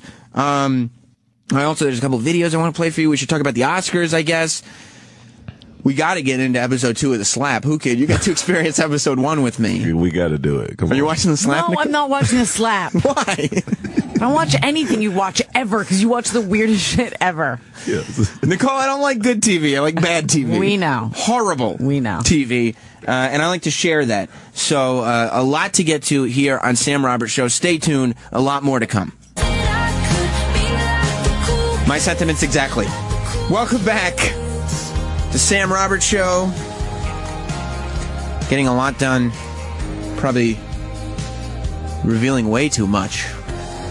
But I get diarrhea of the mouth sometimes, and I don't like to lie to the people. I like to be there with you guys. I like to be there with you, DJ Who Kid. I see, buddy. You, Nicole Ryan. And, of course, the audience, if you want to be there with us, 866-969-1969 is the phone number. You can tweet me at NotSam. I haven't bothered to check those tweets yet, because after that last hour of radio, they probably won't be kind. They're not. You can also tweet Who Kid at DJ Who Kid and Nicole at Mashup Nicole. Jesus Christ, so much to get into. Yeah. I don't know if I don't know if I'm gonna watch. WWE is putting on a pay-per-view on Sunday. This is a wrestling pay-per-view. You're not going to watch the Oscars? Here's the thing. You're torn. I'm very torn. Okay. Because I'm a live tweeting type of guy. You are. Love to live tweet something. I'm thinking next week I'm going to live tweet The Slap episode 3. We'll get into that in a little bit. You know we will, Who Kid, don't you? Can't wait. Motherfucker. But I don't know, because half the people on Twitter that follow me are wrestling fans. So if I'm not tweeting the pay-per-view, they're going to be like, what the fuck are you not watching wrestling for? Right. And the other half hate wrestling. And they're like, hey, I've got an idea, Sam. Stop live tweeting gay shit. I don't want to hear either of those two, so I don't know exactly what to do. Right, I got you. I'll probably go wrestling, but I don't know. Have you decided? I mean, duh. Probably Oscars. Thanks for knowing me so well. Did you see the movies? No, not really. But I don't watch for that. I like the red carpet. You know, I'm like a isn't lame that girl. fun? I like the red carpet, and I usually watch like the first couple of words, and then I'm half asleep. That's it. Because I like to drink during it, so then I fall asleep. You get all fucked up during the red carpet. Yes. By the end of it, she looks fucking hideous. And then I'm out. And then that's it. That's a wrap. Is it me? They're all drinking anyway. No, not the Oscars. Only at the Golden Globes they're allowed to drink. The Oscars are drinking champagne and all that. Popping bubbly? What? Wait, do you watch the Oscars? No. Why not? Because I'm black. Oh, that makes sense to me. I get that. Shit for? I get that. Rob. Watching movies illegally. I'm going to fucking watch the Oscars. Right, like what am I going to give an award for a bootleg movie? I get that. Yeah, I get that. Rob in California. Hey, guys. Hey. I got to tell you, you guys, the three amigos, I love listening to you retards on Friday. Thanks. No, you don't. I mean, you could phrase it totally differently. Yeah. And Nicole's going to say thanks just because it's a compliment, but I don't appreciate it. I don't like that word. I've told you. All right, well, then you're right, Nicole. I take that back. All right. I mean, I'm the one who had the objection, but go on. I got a stupid question about Twitter. There's no stupid questions, only stupid people, Rob. Well, then this stupid person's got a question. I just started. Obviously, I don't have any stupid followers. There's no chance of me ever getting a retweet then, correct? Well, I mean, if you're funny, you'll get retweeted. That's yeah. I mean, if you want, I mean, what do you want to get retweeted for? Just to read my shit out there and know that when I throw a zinger out there, fucking the man Sam thought it was funny. Well, so mentioned me, and then if I really think that's funny, I'll retweet it. But there's almost a 100% chance that I won't, because you're gonna have to come into this little range of funny on Twitter where you're gonna have to get it's gonna have to be funny. There's a lot of not funny tweets that I just ignore. Right. But then it can't be too funny where it makes me insecure. Right. So it's got to be right there. Where it's got to be right in that sweet spot. What does he want? Attention or followers? What does he want? Retweets? No, I'm one of these douchebags that think they're halfway. Like you guys, you thrive for some attention. You know, I just want a little bit of, you know what? This guy's someone cool, or he's kind of funny. Want some love. All right, Rob. Well, then go out and create something, okay? Like, you can't just sit there, you know? It's someone cool on Twitter. I'm going to tweet you something. Okay, tweet me something, and that Adrian is writing a note that says he can tweet me, but that is just an attempt for Adrian to get his stupid Twitter plug, and it is not happening. Well, if he hadn't tried so hard, maybe it would have. We'll see by the end of the show how I'm feeling about your Twitter plug, Adrian. I don't know for sure right now, because there were a lot of photos of the word loser during the last segment. There was. Which I noticed. He actually Googled the word loser. That was funny. So you're not interested at all in who wins these Academy Awards? Not really. It's just I like to see who's with who's acting like snubby to each other, who's wearing what. I really don't give a shit who wins. You know who's the guy who said that Sam Smith? What's the fat gay guy? He's not fat. He's a little chubby. Okay, fine. Sam Smith. Yeah. You know who is the guy who said Sam Smith would sweep the Grammys? We won 4. Yeah. Who? Primetime Sam Roberts. Yeah. Oh. That's right. That's right. That's fat to you? Where's the chin? He's you know soft. what I mean? He's soft. He's cherubic. Right. He's a pudgy gay guy. He's a little pudgy. Okay. And that's fine. I think he's great. I love the song Stay With Me and all those. I think he's great. Right. Just saying. There's one movie I hope that wins now. What movie? Y'all gotta think I'm gay or something. No, go ahead. Is it for Best Picture? Come on, this is the trust tree, Who Kid. You can say anything here. Y'all gotta think I'm gay. Can I tell you something? We already think you're gay. Okay. We're jealous, so it's all good. The Grand Budapest Hotel. Really? I was watching it on the plane the other day. That shit was funny. Who Kid, you're a Wes Anderson fan? I loved it. Is that even up for an Oscar? Yes, it is. Okay. I mean, Grand Budapest is up for everything. Grand Budapest is up for Best Picture. Oh, is it? It's up for Best Director. I like that shit. Can I make? I'll make you my predictions, Who Kid. Boyhood's Gonna Sweep or Birdman, which you loved. We know. I love both those movies. Okay. Neither one of them's gonna sweep.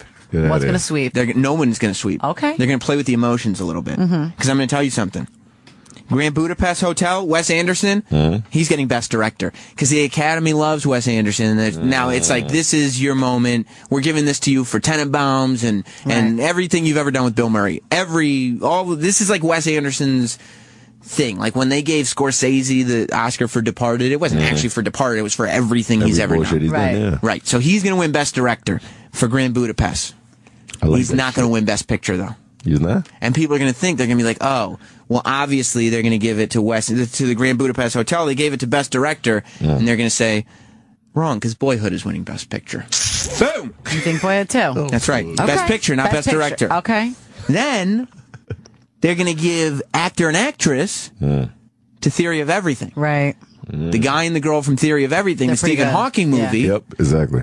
Oh. And then people are going to be like, oh, so are they going to give it to because they gave Best Director to him, but they gave actor and actress, so maybe they'll get Best Picture, and they're just going to confuse everybody. You don't care at all what people wear? No, they could be wearing Jinko jeans and chain wallets for all I care. Okay. Doesn't matter to me. Just wondering. But Ethan Hawke is going to be sitting there going like, oh, shit. Like a I mean, Who we're can? on the radio. Couldn't you just put it on silent? little professionalism, okay? Words. Don't call me. Ethan Hawke's going to be sitting there like, oh, I thought I was good in that movie. I didn't think it was just a movie, but Boyhood's just going to win Best Picture, and that's it. Okay. And then Rihanna's winning too, right? I don't know. What would you think she should be nominated for? That movie, she's in $100 Baby. Okay. Oh, dear. I don't know what that is. That's like us a few weeks when we were talking about last year when we were talking about 40 years a slave. I think that's going to win. It's the prequel to she's a black boxer. Oh. In the hood. I missed that one, unfortunately. Yeah, me too. I mean, she's only worth $100. And then J.K. Simmons, too. Yeah. J.K. Simmons wins yeah. supporting. And then, you know who gets supporting actress? Beyonce. No, but Kanye West will insist that she should. Yeah. I grabbed that bike. Yeah, exactly. Give me that shit. Let me tell you something, Keira Knightley. Imitation Game was good, but did you see the Flawless video? Shit was a movie. Like push her off the stage, Yeah. pregnant. Yeah. Keira Knightley from Bend It Like Beckham is going to win supporting actress. That's what you know her from? From It's gonna- Bend It yeah, Like Beckham? That's right. Every Okay. time I see her. Okay. Oh, Bend It Like Beckham. I love that movie. Peter on Long Island. Hey, Sam, the Undertaker Roberts. That's right.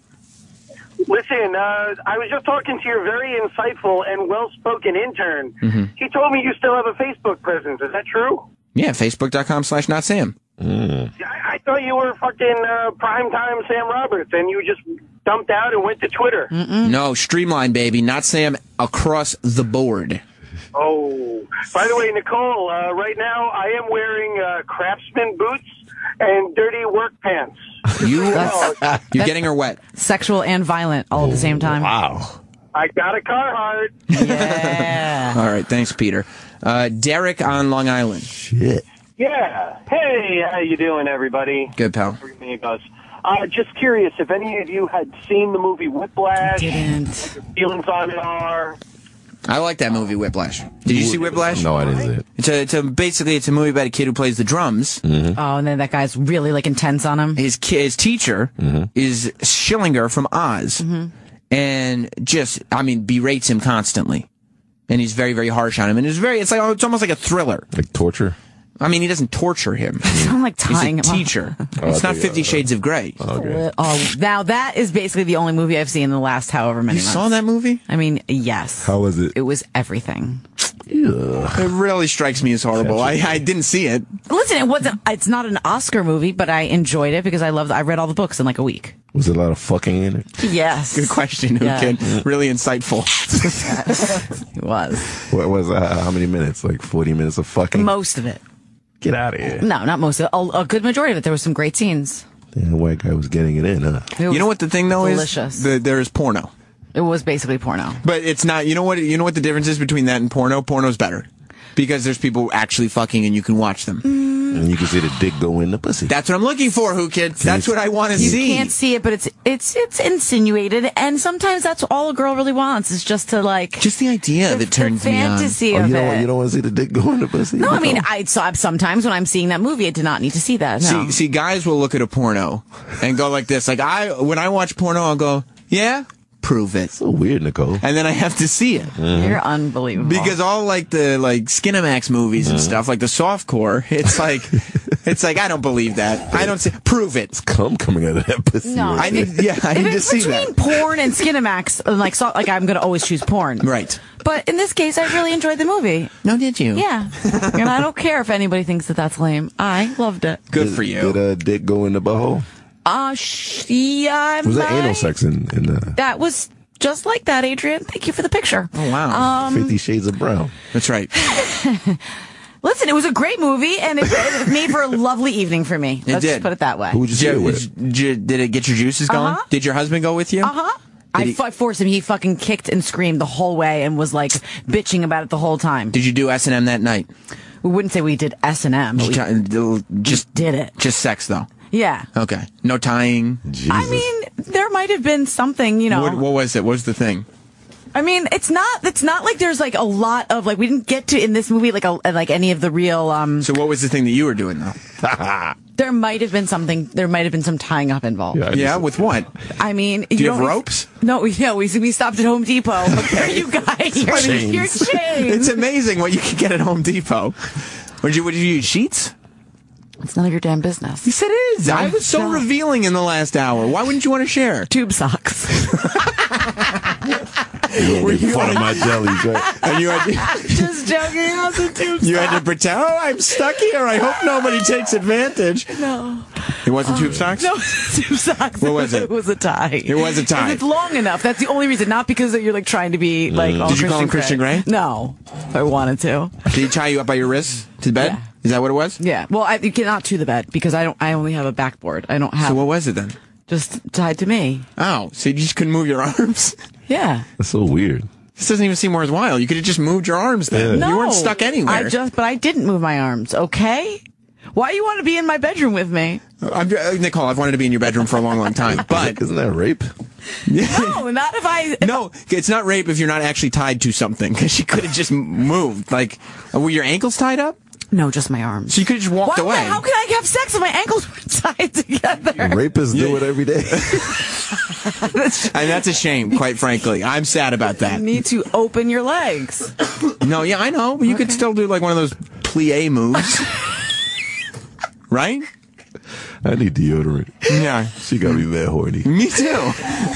I'm all worked up. I'm crying too.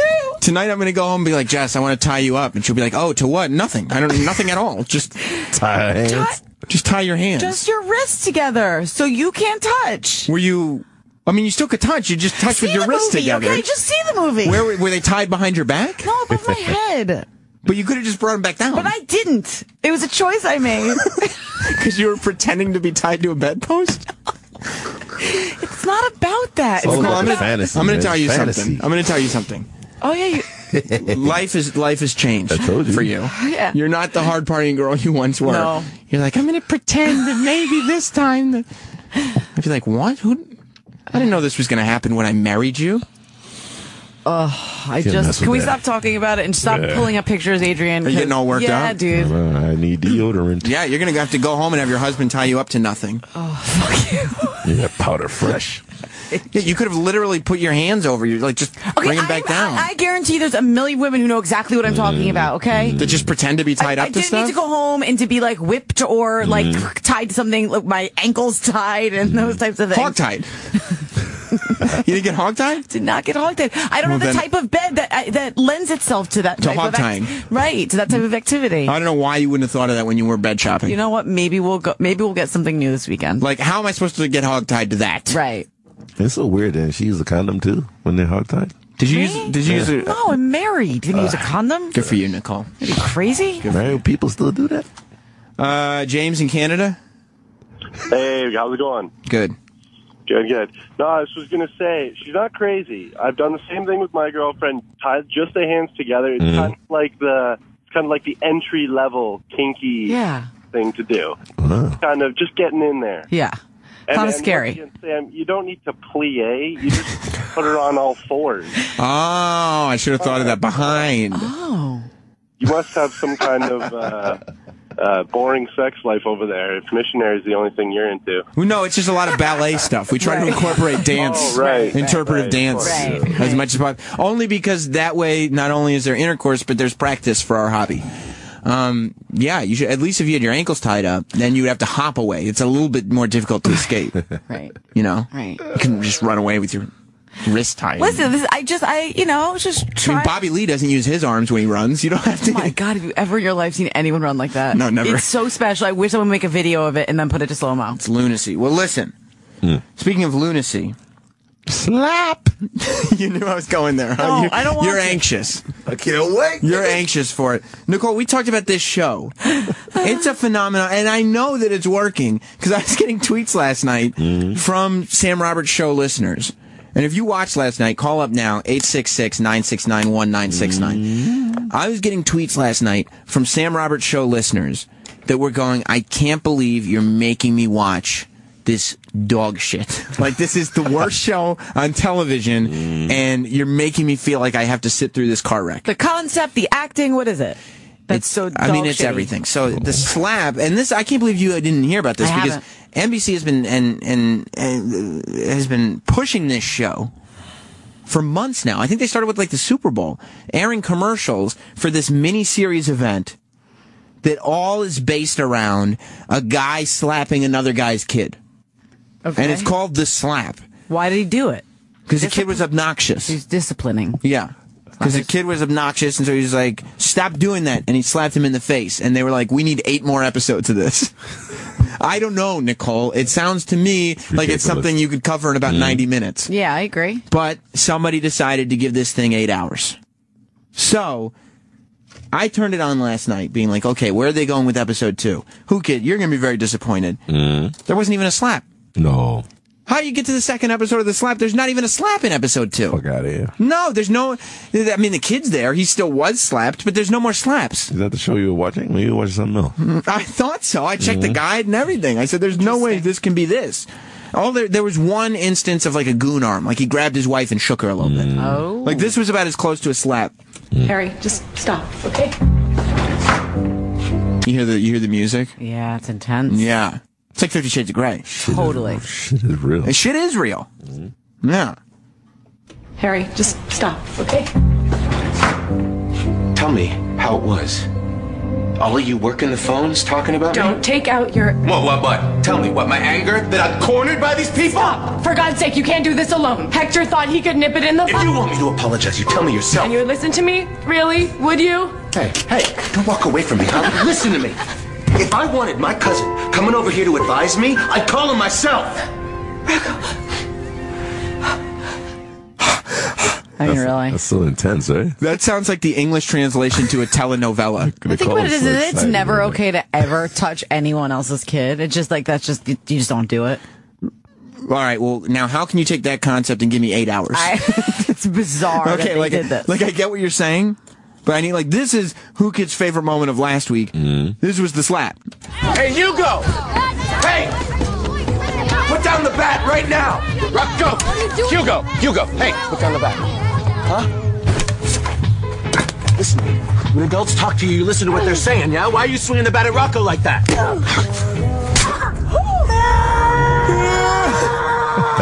That's a little kid in slow motion after he got slapped in the face by Zachary Quinto from Heroes. Slapped that little Was it a hard slap? Just like an open hand smack in the face. Yeah. But they made it more intense by putting it in slow-mo. I mean, it wasn't a real slap. It's a television show. But, oh my God. Yeah, they just put it in slow-mo and watch this kid go... And the kid didn't hit him back? And he's like a little kid. Whatever. He's like a 6-year-old. He still gets breastfed. That's not a joke? That's the character on the show. Ugh. Yeah. At 6, right? Yeah, at 6. I mean, I don't even understand the show. Why are you watching? Why do you I like love this? bad shows. I love watching shows that are bad. I don't know why it is.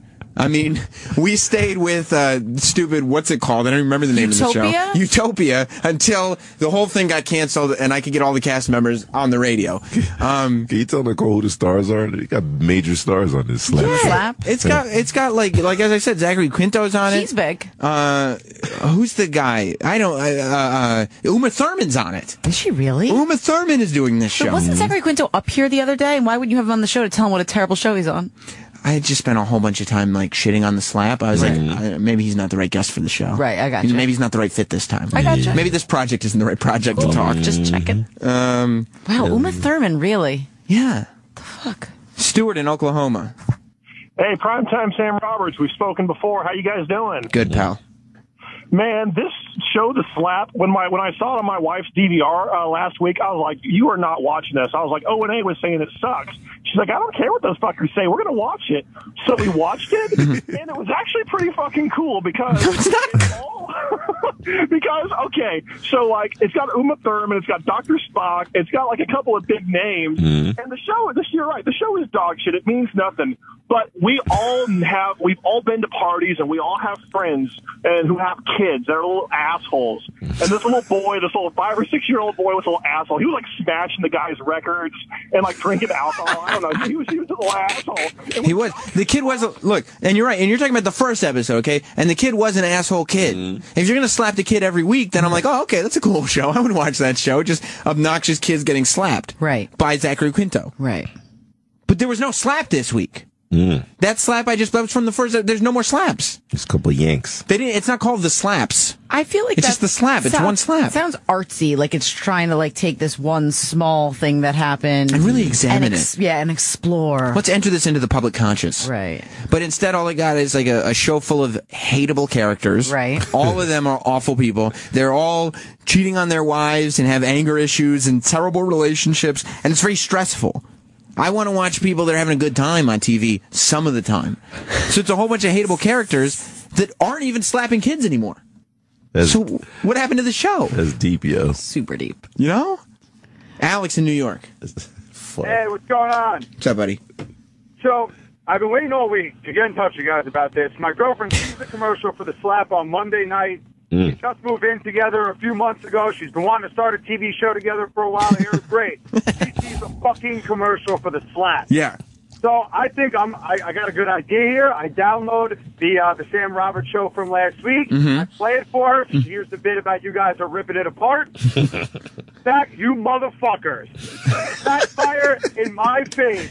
This is what happens when you're off the show for a week, Nicole. I get stuck with now having to watch the slap. I'm sorry.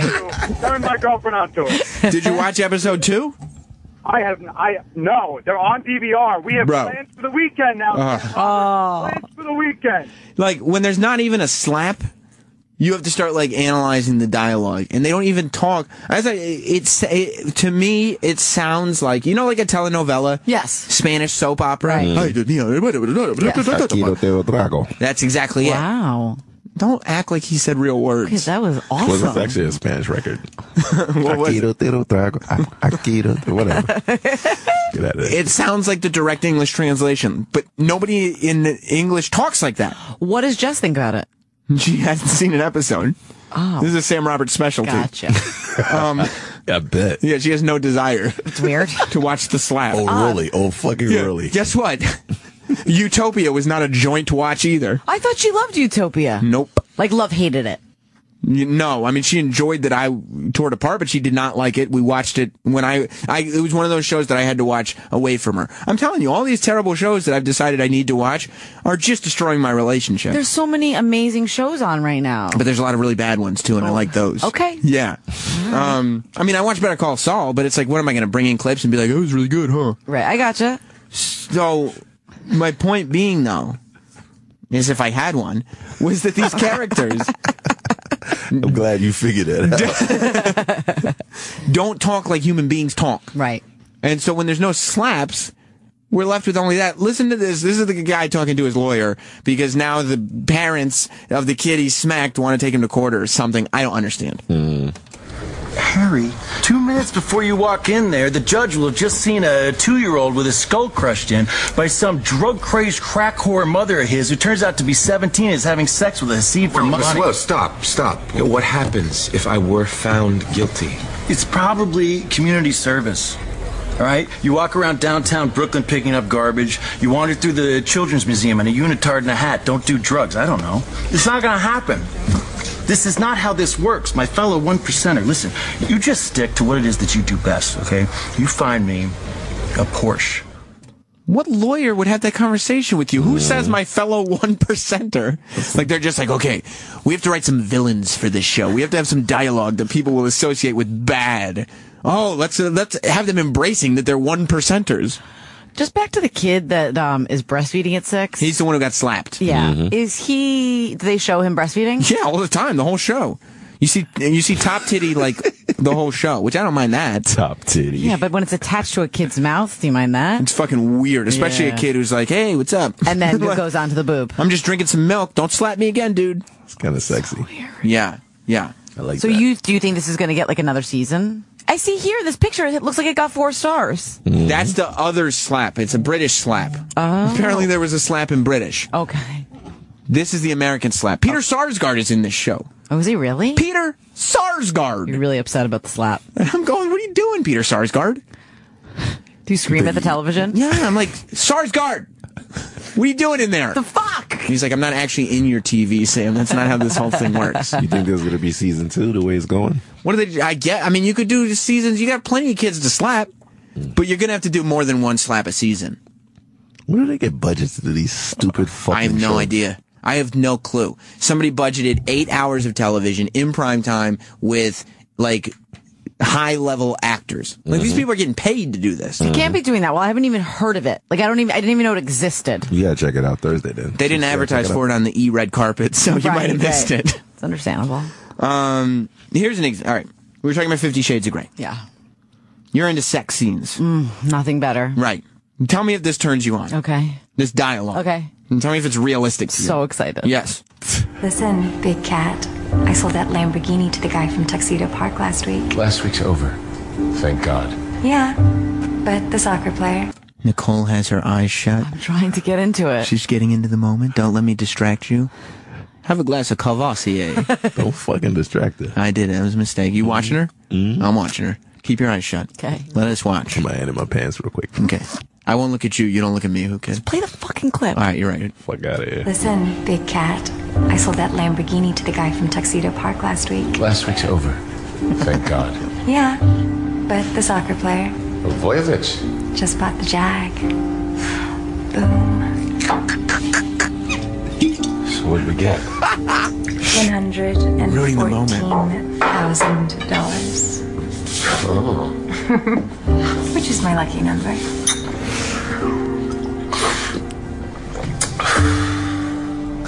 You can write me that commission check now. No advances, honey. This is a cold, hard cash business. Oh, I'm biting off my fingers. It's so uncomfortable. Arguably the most unsexual scene I've ever listened to. That it reminded me of The Room. Yes. Yeah. It was. Oh, hi. That's a pretty dress.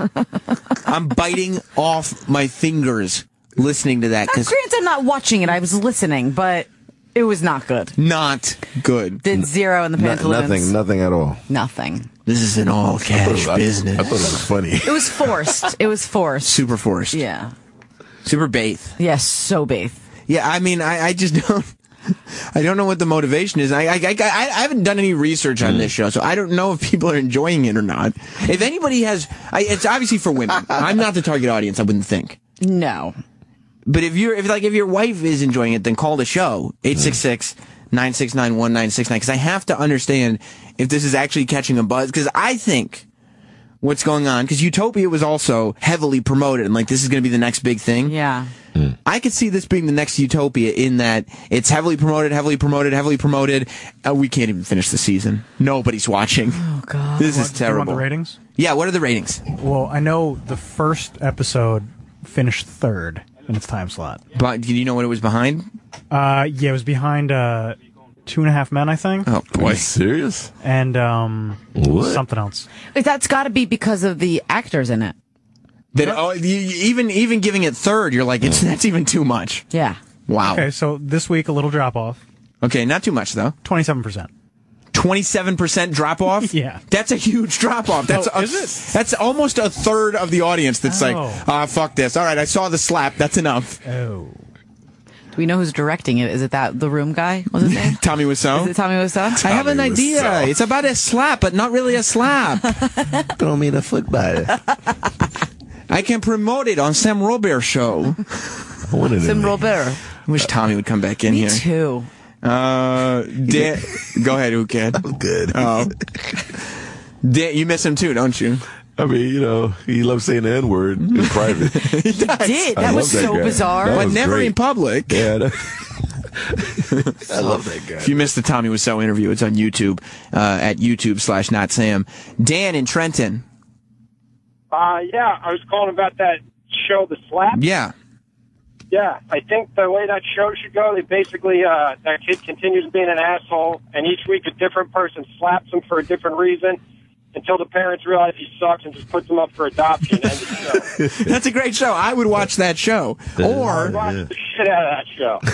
you know, like, I feel like if I had somebody slapping me once a week when I was a kid, I probably wouldn't have gone through that painting nails, dog collar, chain wallet phase. Perhaps not. Because I'd be like, there are consequences to being an asshole. Right. You get slapped by Zachary Quinto from Heroes. Right. You know? In slow motion. Who's like just a sexual deviant who only has a cash business. Cash. Right. Yeah, the breathing, the heavy breathing in that scene. It wasn't even good heavy breathing. Terrible heavy breathing.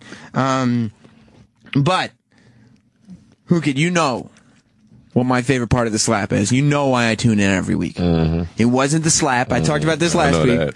It wasn't the slap. It wasn't even the terrible dialogue. It was the choice for how they moved the story along. Okay. Harry Apostolo knew one thing in life, that his anger was a form of energy. That's our narrator, They have a Nicole. narrator? Yes. He sounds like he's reading a children's book. Yes, that's the narrator who comes on every week. He's like from Disney. Right. He's on every episode? He explains the episode to us because we can't possibly... Narrator, boy. We can't possibly figure out the nuance that goes along with this show. There's far too much emotion and complication going on. Yeah. Harry Apostolo knew one thing in life, that his anger was a form of energy, and it had served him well. Except for the rare occasions when it hadn't. On those rare occasions, it had surged unexpectedly, overtaking reason and proportion. And when that happened, Harry knew that he had to find some way to step back and regain a kind of control. Hell yeah. Harry Apostolo. Tell that guy to shut up. You hate him. I hate him. Why is that? I loathe him. Why? Because he should go back to reading children's books to children. You don't like it? No. No, get him off. Nicole looked at Sam with a look as if to say, I have a family and a child. You've dragged me away from them to play clips from another terrible TV show. Yes, thank you. Why are you doing that? Correct. Keep it going. Keep it going. Anger raged through her veins. Yep. Coursed. Where's Action Bronson, she asked, Yes. to herself, as Sam was far too distracted in playing more clips from another terrible TV show. Action, save me. Hell yeah. Who Kid enjoyed his beverage and realized he was slowly becoming a fan of the show The Slap. Yeah, the moisture. It scared him quite a bit, but he comforted himself by using the N-word unnecessarily. Kentucky, nigga. See, I mean, it can be a very, very powerful device. No, it's not. I mean, it's something that I started incorporating last week, and I feel like it does help move this show along. Oh, you feel that way? Yeah, because it's like, oh, the listeners at home go, oh, that's what they're thinking. Oh, okay. Oh, so you're sort of like in my mind. Yeah, I mean, I think it's important that people realize that there's more than the surface, you know? Sam thought to himself, maybe I should go and take a phone call. Let's go to Martino in Queens. What a loser. Martino. What's up, buddy? What's up? I don't understand what all the hate for the show is. It's a good show. What are you talking about? That's false, Martino. The narrator gotta go. All right? The narrator gotta go, for real. Martino, have you seen both episodes or just one episode? No, that's both. I told you guys last week about it. That's part of my life. Maybe we can understand why you like it by the other TV shows that you watch. What other television? The Walking Dead. Okay. It's a good show, though. It's a great show. And whatever else my wife decides to torture me with. Good answer. Terrible answer. You know, the Walking Dead is really the only thing I have any say on. Martino, if I could give you any advice, it would be stop watching this show and then leave your wife. Sam! I'm just saying, it could make his life better. I concur. Thank you, Who Kid. And Who Kid is a doctor. A lot of people don't know that. But for real, Who Kid, so you know, I used to buy you mixtapes on Jamaica Avenue at 160. Oh, shit. Oh, yeah, kid. Back in 1990. Out of here. Sam thought to himself, Negative. even though he was a bit harsh, he may have just changed this man's life. Damn. For the better. Do you remember, Martino? How about that for being a fan, Who Kid? Hell. That's almost Fucking yeah. 20 years. That's right. That's my man right here, man. DJ Clue looked like a fool. Who Kid wasn't exactly sure how to respond, but he thought profanities are always a safe bet. By the way, I'm going to throw my phone at your face in a second. Please don't. You can't help it. All right. Martino's still talking. He's like, fuck your narration. Sam thought, thank God for Martino, because he's really pushing this bit along. All right. Thank you, Martino. You're a good man. We should, you know what we should do? We should try to win Nicole's heart with 50 Shades of Kisses and see which one will win. Me and you. We'll blow kisses at you. Which one will turn you on? All right. Wow. Who Kid? I'm not. All right. You start. I can't follow this. You start. Okay, go ahead, Who Kid? Who can blow one more sensually and who can turn me on with your kiss blow? Nah, because I was reading in Time Magazine, it's saying like blowing kisses can win a woman's heart. No, that's not true. Sam wondered to himself, what type of bullshit do they do on hip-hop radio? Because this makes no sense. It makes a lot of sense, nigga. You want to try it? No.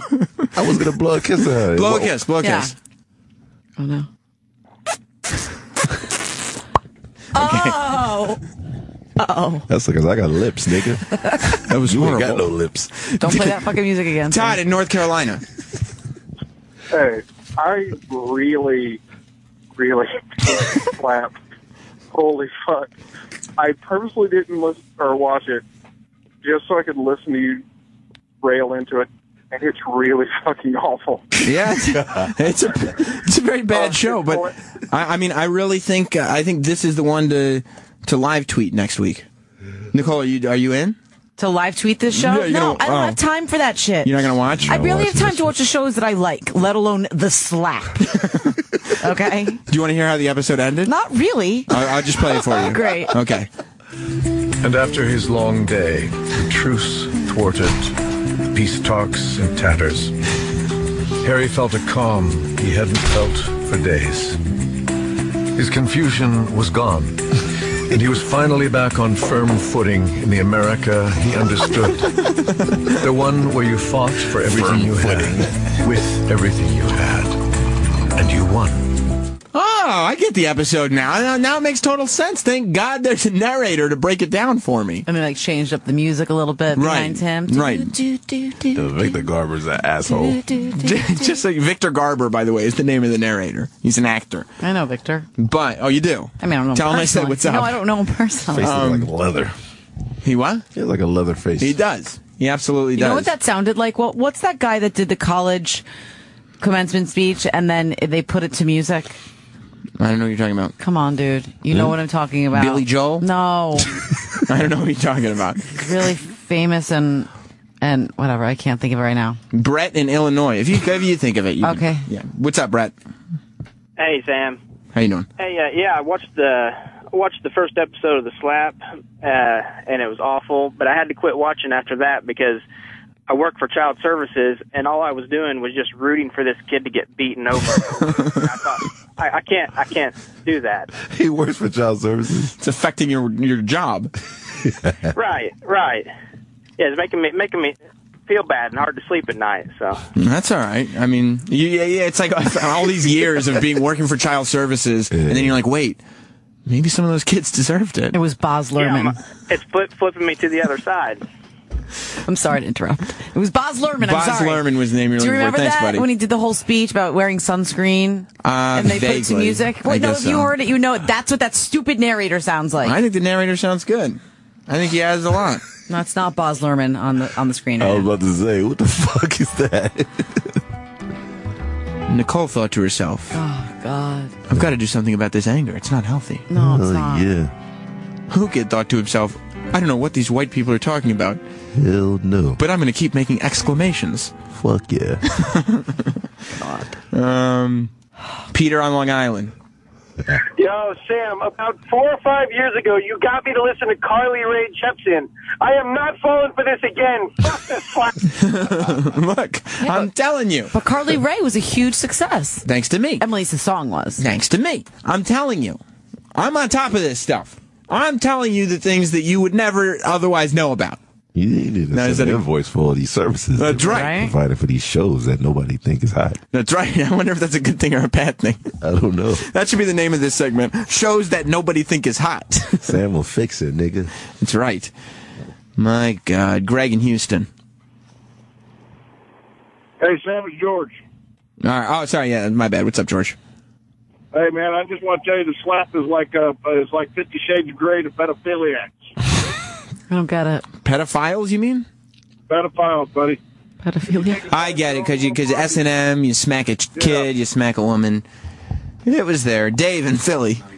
Hey, what's up, Sam? How you doing? No, that narrator sounds like sleeves. Little leaves Yeah. floating down the La-la-la-la. river. Fa la la la la. Seriously? What?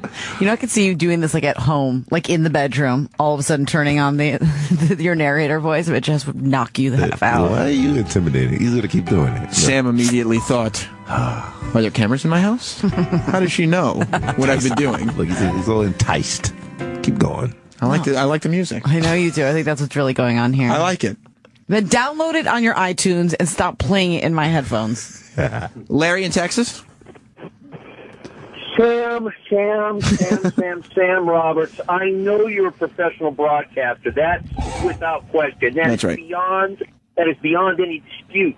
What has this show degenerated into? Blowing kisses at Nicole. Inane narration based on a parody of a goofy TV show. My God. Sam, I thought better of you than this. And although I'm loath to criticize you, Sam, Thank you. thought better of you than Thank this. you. It's a cultural. Hello and yes, ma'am. Thank you. It's a cultural revolution, Larry. You just have to get on board with it.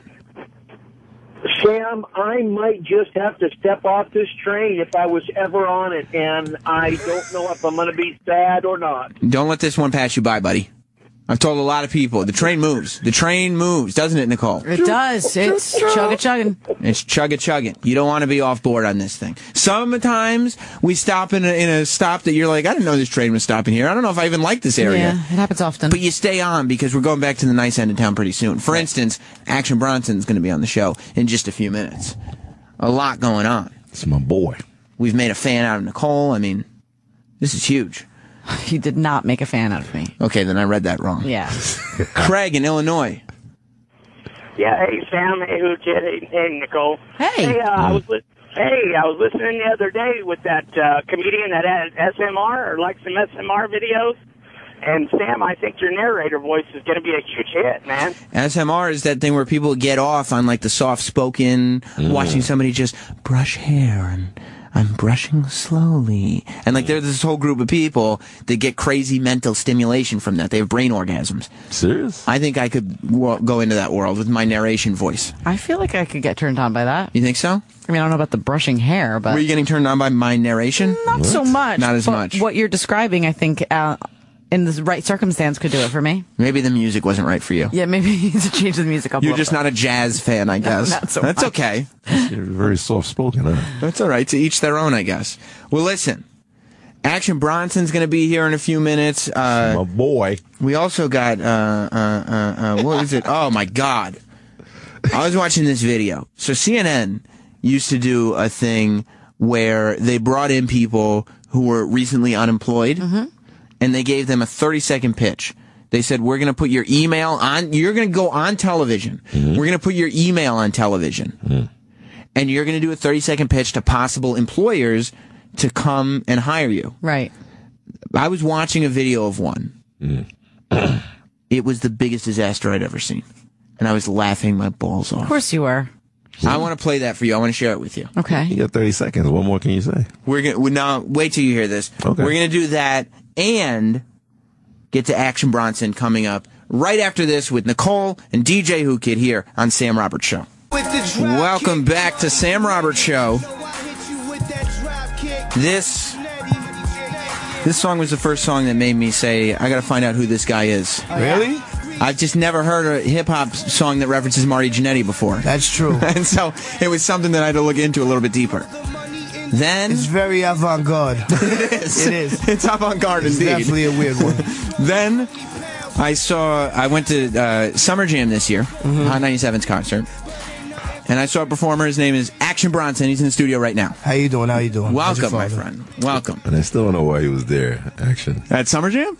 Look at him, Max. Oh, why I was there. Fuck you there, boy. Playing hacky sack in the parking lot. Exactly. Listen, I drove through the Summer Jam parking lot. I wanted to spend as little time as possible strolling through the Summer Jam parking lot. Man, it was crazy. It was not good. It was not safe. There were segregated parking lots. Like, I knew when I had driven down the wrong parking lot, I was not welcome. Oh, man. But, see, I know Rosenberg over at Hot 97, so there was a sectioned off area for you. Yeah. Yes. Right. Fucking Rosenberg. Right.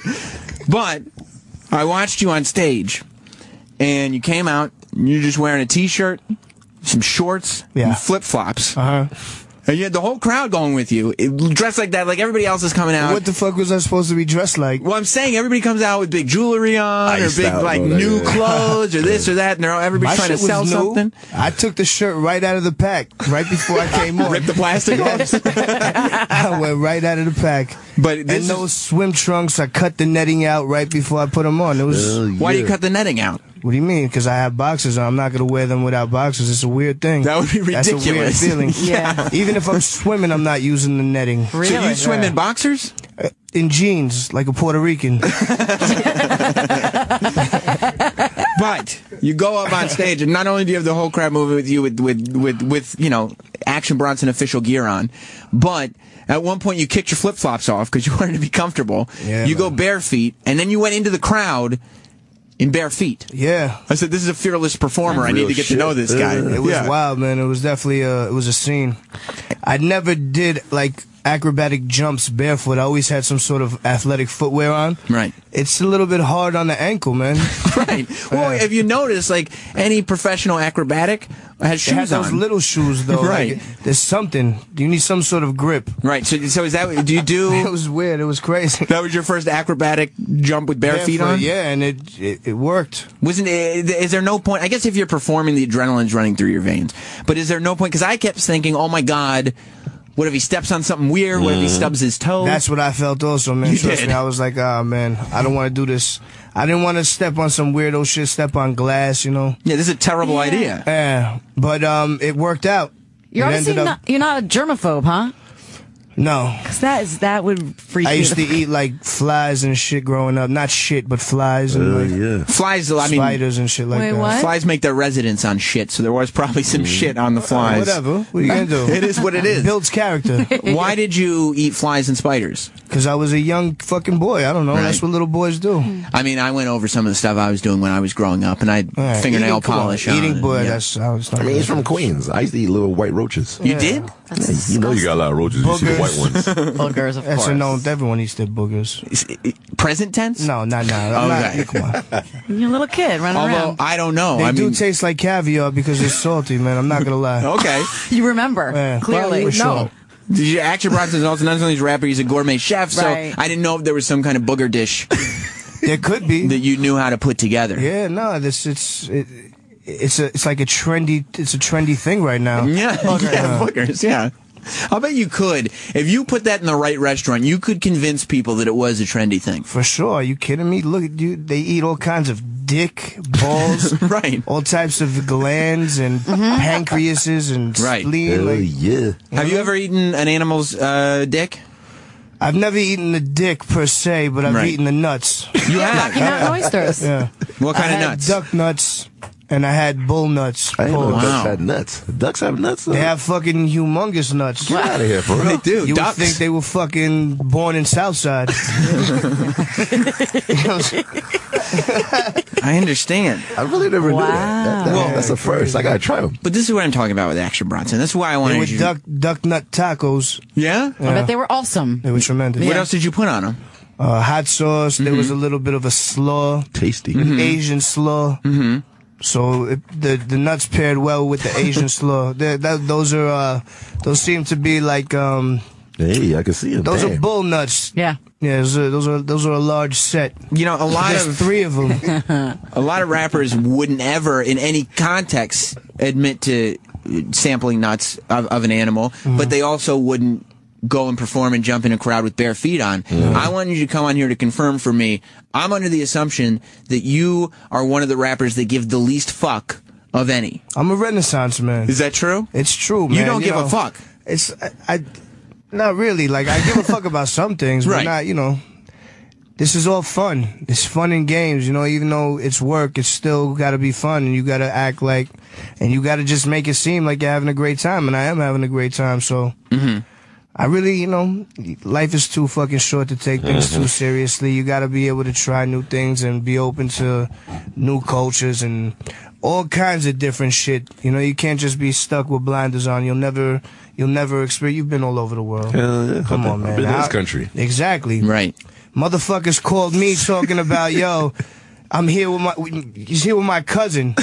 He was with my cousin in Kosovo, man. It was crazy. I thought he was lying, but he wasn't lying. He had my father's phone number in the phone and everything. Calling my father. Everything. That's crazy. You have really beautiful eyes. Thank you. You need to take your hat off. I mean, you don't have to, but you have beautiful eyes. You should show your eyes. I do all the time. Okay. Oh my They're God. really beautiful. This is my look today, though. Come on. Okay, my bad. All right.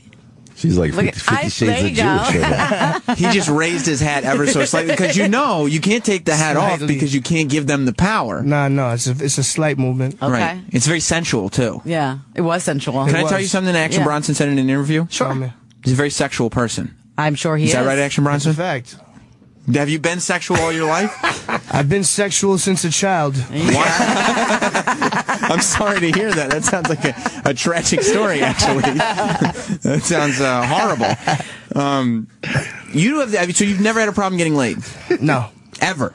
No. He's charming. You're from Queens. But even in high school. What are you insinuating? Look, I don't understand people that have never had a problem getting laid, okay? He's been talking about that all day. I wasn't like a fucking Casanova. No. But, what the fuck you say no as if no. I believe you. Only because you're telling me. I trust you. I had a lot of experiences, let's say that. Okay. Wow. But afterwards, it became, I'm like a fucking swinger. I'm over here batting 1,000 like Barry Bonds. Right. Now, how much did things change, though, once you got famous? Yeah. Now you don't even have to put the work in. I would assume in the beginning you have to figure out how to talk to women. You rather do that. You don't want someone that's just always on the scene and just fucking suck your balls at any... you want them to suck your balls at any given time. At some point. Of course. At some point, but, I can't really call it, man. You want a little bit of different moods. I have moods, man. It depends on the color of the ring.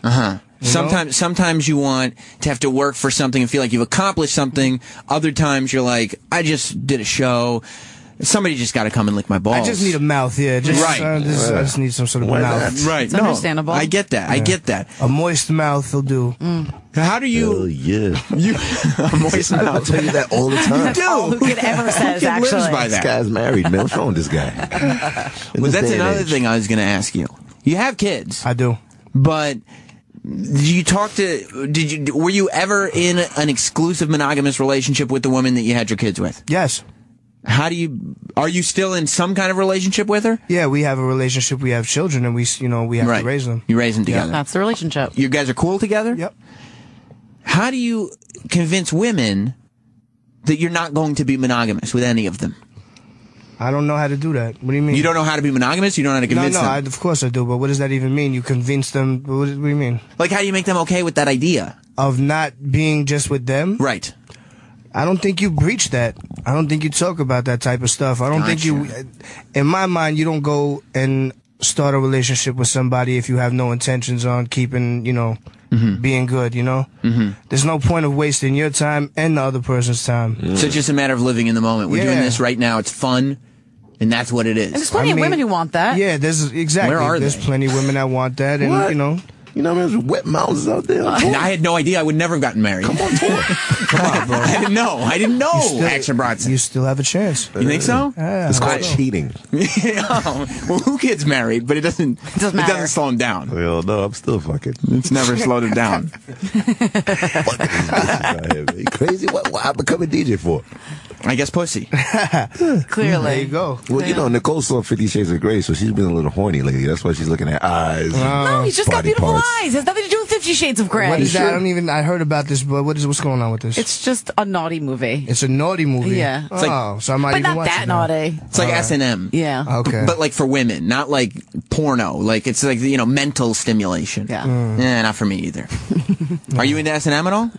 What was that? With women. Like With Eminem? like whips and chains and like tying girls up and shit. What the fuck? Depends. Choking? Mm-hmm. Yeah, all kinds of stuff. Yeah. Wow. I like it. I put the fucking belt around my neck. Whack off, you know? You do. You do. Like David Carradine. Like fucking the lead Kung Fu. singer of InXS. Yeah. That's cool. Everybody's got. Listen, if you guys want to talk to Action Bronson, call up 866-WOW1-WOW, 866-969-1969. Now, I've heard you're in a position, I feel like, where you have an aesthetic about you. We were talking about your swim trunks and your t-shirt and everything. Mm-hmm. Do you feel like even if you wanted to get thin, I don't think you can, because I don't know if people would accept it. I would be disappointed. Thin is not in. Fuck a thin. I'll never be thin. Right. But in better shape and for the size, I was 330 at one point. I'm like 298 right now. Mm-hmm. So I just lost a bunch, 32 pounds or whatever. I'm trying to get down to 250. That's where I feel the most comfortable throughout my life. 250, I'm cartwheeling, standing on one fucking hand, upside down push-ups. I'm all good at 250. What do you do for exercise? Jump rope, calisthenics. I'm not lifting weights anymore because I had a hernia. Fucking deadlifting, fucking 5 plates on each side, and Jesus Christ, I'm done with all that bullshit. Lifting weights is for pussy. Yeah, it's for pussies, man. That's what I've always said too. I don't lift weights either. Action. Fuck that. It's for pussies. Yeah, man. You just put the fucking chairs together, get your game on. I mean, I don't do that either. But No, we it's know. all right. Yeah, I sit here. Squats. I squats. That's what I do. I have a wonderful ass. Oh my god, it's incredible. It's incredible. So, do you like bigger women or smaller women?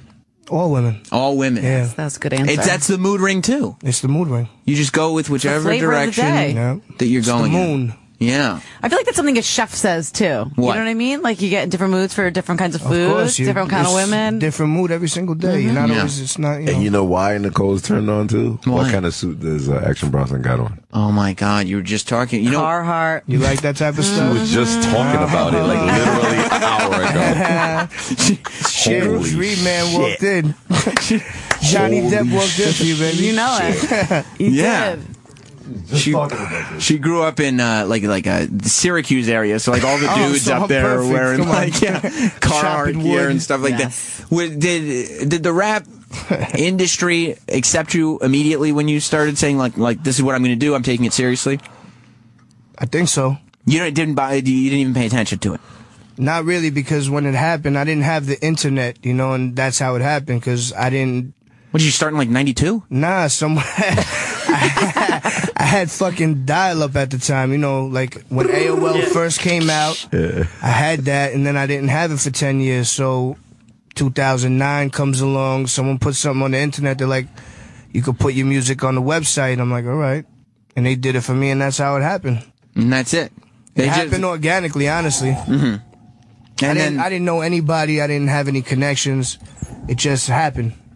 And so you just said, I'm going to go with this because it seems destined. Yeah, at one point I was convinced. You were? Yep. And it's been very successful. Yeah, so I guess I made the right decision. I've been making, a string of good decisions. Ever since I broke my leg, I've been making good decisions. Now, yeah, you broke your leg in a kitchen. Yeah.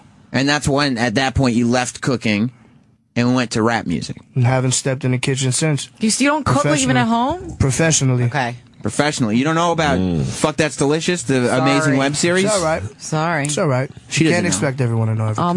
I'm learning. But they're about to know, because I read Action Bronson has this great series. It's called Fuck That's Delicious. As a matter of fact, let me play this clip, because this is another reason why I said I want to get to know Action Bronson. I like your Guy Fieri impression. Oh, thank you. Listen to this, Nicole. Oh, no. This is Action Bronson. Welcome to Fuck That's Delicious. Got the 67 out, cruising through Queens today. I'm going to take you on my New York trip. We're gonna take it to Sheepshead Bay to my aunt's house and make a slamming baklava. We're gonna take you to Flavorville. We're gonna fucking take you to Fuck That's Delicious Town. Then from there, we're gonna head over to Williamsburg, hit up Milk Bar, and make a unreal, out-of-bounds milkshake with the baklava and He's bacon. the ultimate scumbag, but I love just him. want to go fucking sniff some coke. Then we're gonna take it over to Queens. We're gonna hit Danny's House of Pizza. That's my favorite part. Oh my God, it's literally spot on. Yeah, it is. And, I mean, you should see the video. It's on one of the episodes of Fuck That's Delicious. Because you went full out and you gave yourself a faux hawk. I did. I gave myself You put some blonde color. Yeah, it was all spraying. Right. I had that hair already growing, so I didn't like do anything to try, you know. So there's no, like, you don't sit, because I feel like a lot of rappers are very self-conscious about their image. They want to make sure that they look tough at all times. They don't want to get caught doing, like, Who Kid, he's always worried about doing some pussy shit. Now, at the same time, Who Kid did tell us earlier today that when he was a kid, he wore jellies, girls' shoes. I don't know why he did that, but he did. A lot of kids did. In Queens. Yeah. Not boys, though. Yeah, boys. What the fuck? Just they were sandals. Yeah. If your mom went to go buy you the sandals, everyone got the same sandals. See? I didn't know. I ain't going crazy. I didn't know. Now I feel bad for making fun of you. But didn't I hear you knock someone out the other night? Something like that, yeah. You knocked somebody out the other night? I'm glad. Who'd you knock out? Somebody got me furious. I've never seen you furious in your life. I've never even It's seen been you. 14 years I've been mad. I'm glad you didn't get arrested again. I've never even I ain't seen arrested for that. I've never seen you taking anything seriously, let alone get angry. Put him to sleep, too. What happened? I don't know. All I saw was blood and eyes. Why'd you knock somebody out? He called me pussy and smacked my hat off. He did? Damn. If somebody comes up to you, Action Bronson, you're a famous guy now. Everybody's paying attention to what you're doing. I mean, they are for Who Kid too, but they're absolutely for you. TMZ's following you. I saw you in TMZ the other day. It was only because of Bieber. Playing ping pong with Justin Bieber. If somebody He's much more famous than me. You gotta be fucking kidding me. If somebody comes up to you and slaps the hat off your head and say, "There you go, pussy," are you knocking him out? For sure. Wow. I might bite a cheek off. Are you kidding me? I might just stand there in shock at first, but something's gonna happen. Because you can't, like, why would anybody do this to you, just a man of your size, let alone the fact that you also... I'm fucking 5'8". I'm not like a towering human being, but I don't, I'm like fucking, Joe Pesci, in My Cousin Vinny, you know, he's... You're Joe Pesci in Casino. You're ready to stab someone with a pen in the neck. Yeah, everything. Do you remember the last fight you were in? Yeah. Was it recent? About maybe 2 years ago. It was a funny one. What happened? It was just with somebody that I knew for a long time, and he just kept on saying, "I can't even believe this is real." While we were fighting, it was surreal. It was wintertime. We were shirtless in the middle of the street. It was ridiculous. Why'd you fight him? Internet. See, that's the thing about you, is that you went through all this time with no internet. And then shit started popping off once I got it. Because you get in internet fights. Like, I read on Twitter, you were arguing with Azealia Banks the other day. I don't know anything about that. You don't know what I'm talking about. I have no idea what you're saying. Do you Don't stir that pot. Well, I'm just saying, I thought I read it.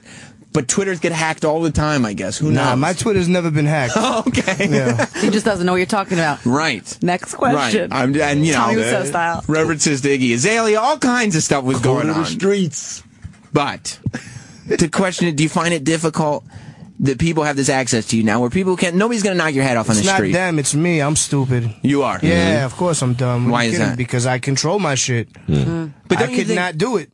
Don't you think, though, like, nobody's going to knock your hat off and call you a pussy? That's obviously you not never going to... know what someone's going to do. But somebody will. will... I don't put that in the universe. Right. You know, I'm a peaceful dude. Unless somebody starts, everybody. But if somebody starts to fuck with you on Twitter, is it like... You have Twitter ain't nothing. Twitter is stupid. I don't fuck with anybody on Twitter. I just react, you know? Right. Or I'm just a reactor. I'm never a fire starter. Have you ever thought about going the Ashton Kutcher route and saying, well, I'm going to hand my Twitter over to my publicist to make sure I don't do anything? No. Good. Hell no, because that shit is fun. I'm taking a shit. I'm reading Twitter. What right. Do? It's entertaining. Right. It's entertainment. Yeah. And should there be... Handheld entertainment. Yeah. And should there be an argument with anybody...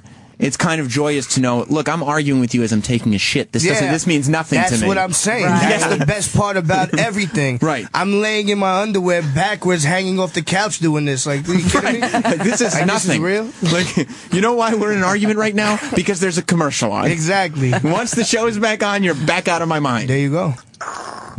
For anybody on Twitter, not just... one specific person. Let me go to the phones. A lot of people want to talk to Action Bronson.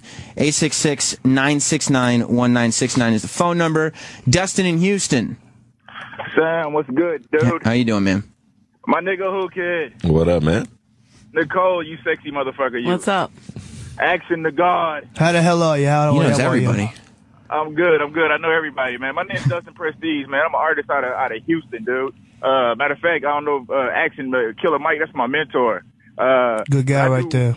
Oh, yeah, hey, man, stand up fucking dude, man. Stand up fucking dude. But, man, I do rap, rock, and all that kind of stuff. And it's been kind of hard for me to kind of diversify my talents as far as the music game is concerned. And I want to ask you, Action, first off, how have you made it in the field, or what have you done to make it in this field, dude, and pretty much setting yourself apart? Because, you know what I'm saying, everybody was trying to peg you as, oh, this dude's a knockoff, this dude's a knockoff, but you had staying power, you know what I'm saying? How did you fucking do that shit and bestow some advice to a younger cat in the game like myself? Man, honestly, you just gotta work through the bullshit. If anyone tells you can't do anything, you obviously gonna have to fucking rebel and work even harder to make sure you go for yours. The way to set yourself apart is to be yourself and don't try and do what everybody else is doing, because all the sounds now, it's all a fucking here today, gone tomorrow type of sound. You have to make timeless shit. You have to use music that has been proven that it's actual music. It's not just slapping a fucking thing or hitting a fucking 808. You know what I mean? So you have to just open your mind to different types of music. That's how I gather and inspiration. Not be afraid. No, definitely not be afraid, but gather inspiration from all walks of life. And it seems too like you have to be solely focused on what benefits me and kind of push away distractions. Like if there are people saying, "Well, you can't do this," man. It's an awareness thing. It's like I can't really call it. It's something that it's a tangible. You know, like they always talk about Derek Jeter not having all the tools, but he has that thing, you know, that's something else. It factor. It's something else that clicks in your mind that, you know, I feel I have that something else. Right. That I can't tell someone else how to do that. It's hard to give advice to someone when, you know. You just got to find that spark. Shit just kind of fell in the right place for me. I worked stupid hard, but there has to be a mixture of talent, right place, right time, everything to fall in, you know, in its place for you at the same time. And you got to be able to grow a hell of a beard. Yeah, for sure. It's not going to work otherwise. You got to have thick skin, honestly. Speaking of thick skin, obviously you're a big wrestling fan. Marty Jannetty is not the only reference to wrestlers in your song. Old wrestling, man. I don't like that shit now. You don't watch anymore? I haven't watched wrestling in a long time. You broke his heart. No, you didn't. Sorry. Why is that? I just lost interest after Stone Cold. You know, ECW left, the real ECW. You know, I used to go to Elks Lodge in Queens. Yeah.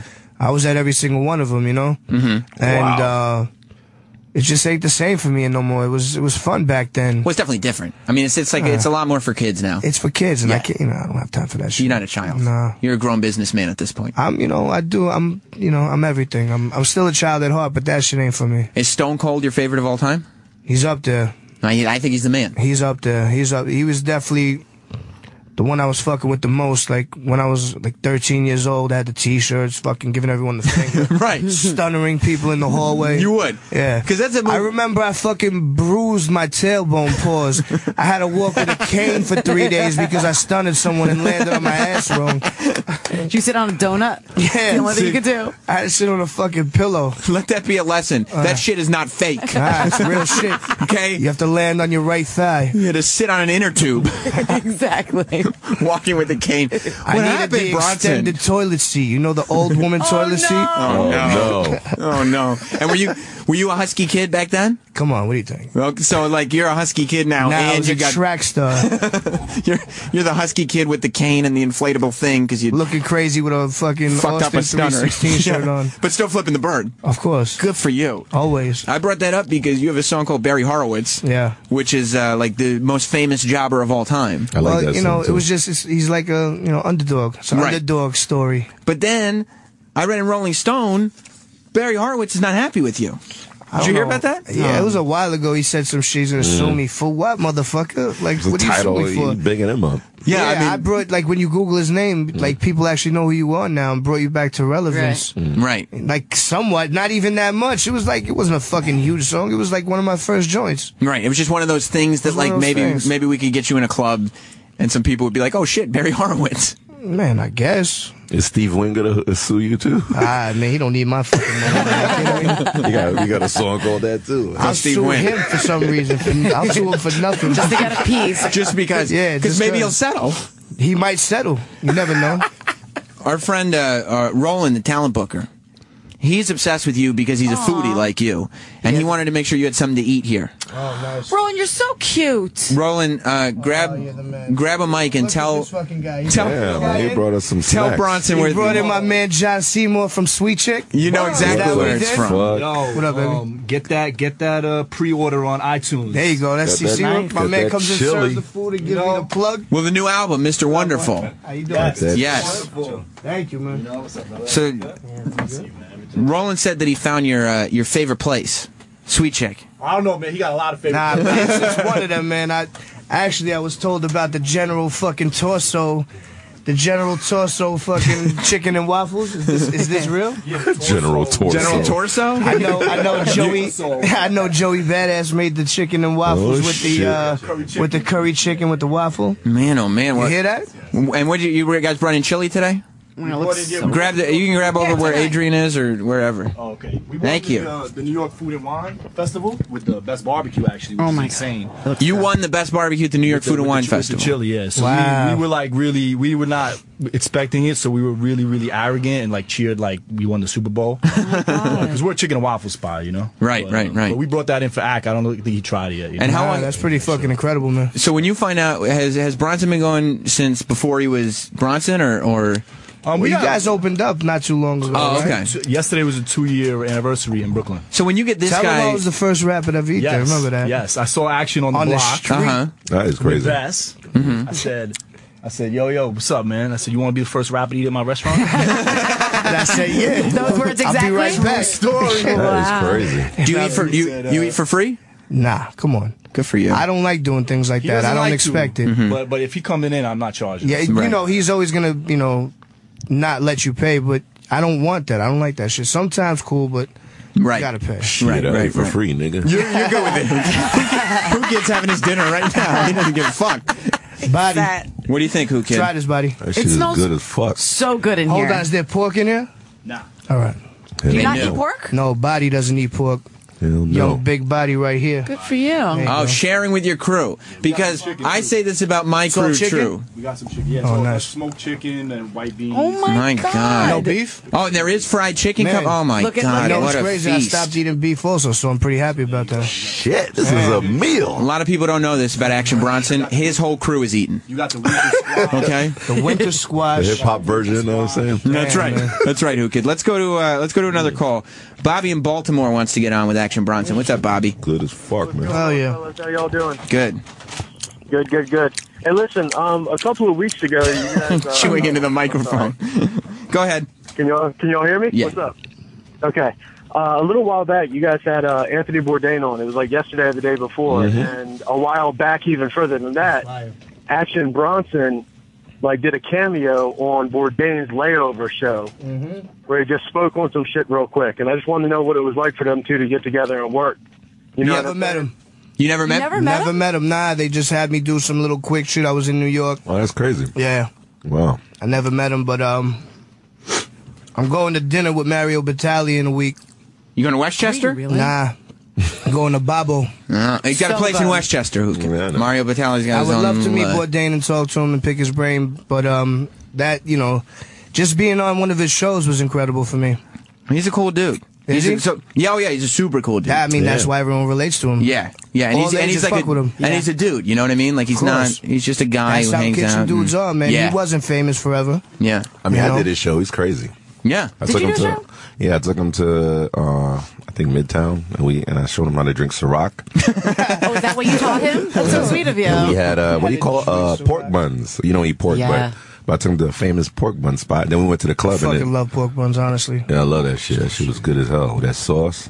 Spicy, too. Bronson, we were talking about the N-word last week. DJ Who Kid loves giving out N-word passes to everybody. Everybody. I mean, everybody he comes into contact with, every white person that he comes into contact with, he tries to tell them, no, you got the pass. You can say it. You can say it. But I do it ignorantly. Oh, completely ignorantly. 100%. That's what it's done for. Pure ignorance. Yeah.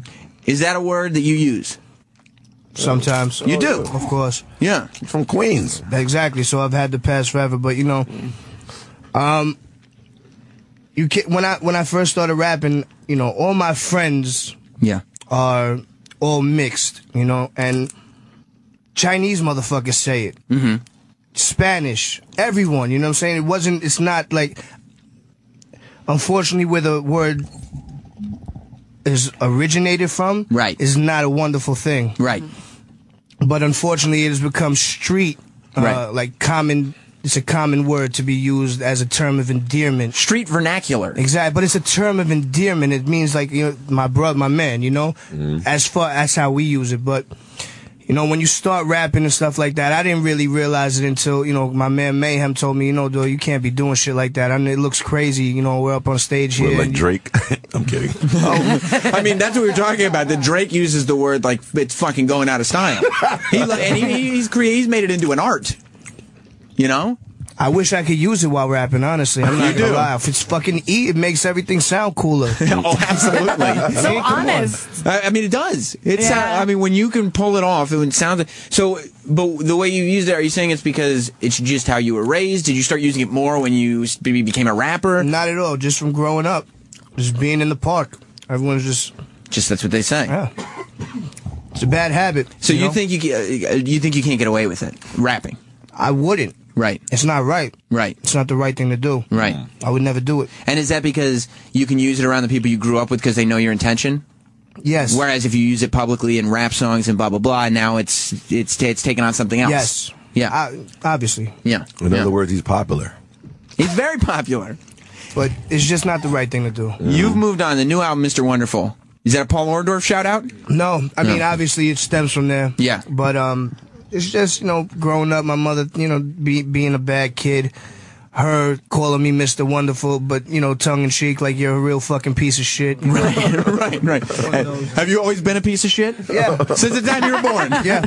You were a piece of shit before you were sexual. For sure. That's incredible. Yeah. That's a lot of shittiness. 100%. Yeah. Is your mom super proud of you now? She loves every second. She's my biggest fan. You take care of her? Oh, man. We're going to dinner with Batali next week. There it is. Mom with Batali? We went to Jeter's last game at the fucking at the stadium. Wow. My Nice. God. But does she still on some level think you're a piece of shit? Of course. Oh, good for her. Because things don't change. Shit don't change. We're not fucking brand new here. Right. Good. Good. That's what you're talking about, being yourself. If you're a piece of shit, you got to know that you're a piece of shit. Yeah. And be that piece of shit wherever you go. Always. You know what you need to know about him? What's that? He's a lyrical killer. Like, he'll kill tracks like it's nothing. That's the difference. Lyrical assassin. That's right. Yeah, you gotta make it clear Assassin, for you bro. white guys. Yeah, but he is like, that's the difference. He could do the regular record with the jump up and down and the party joints, but he refuses to do that because he's a lyrical motherfucker. Well, I believe it. I mean, it's difficult for a white guy to get real respect in hip hop. How would I be looking if I'm doing fucking turn up fucking music? Yeah. I'd be even more schmucky. Right. You know what I mean? Like, come on, let's be honest here. Right. So then stick to what you're good at anyway. Of course. I mean, I didn't know I was good until I started doing it, but all that other shit is cool, but it's just not me. Right. Now, you were an independent guy for a long time. Like, this is all, even though you said, somebody put it. Motherfucker, I still feel that way. You do? Hell yeah. Because this is a major label release. But even though you said somebody just put it online, like, kind of everything that you've built, the sort of Action Bronson thing, and I think that's one of the reasons why you have so many fans, is because they feel like they've been on the journey with you, and it's a very independent, do-it-yourself sort of, we're doing this together thing. Organic. Is it weird now to have a label around you?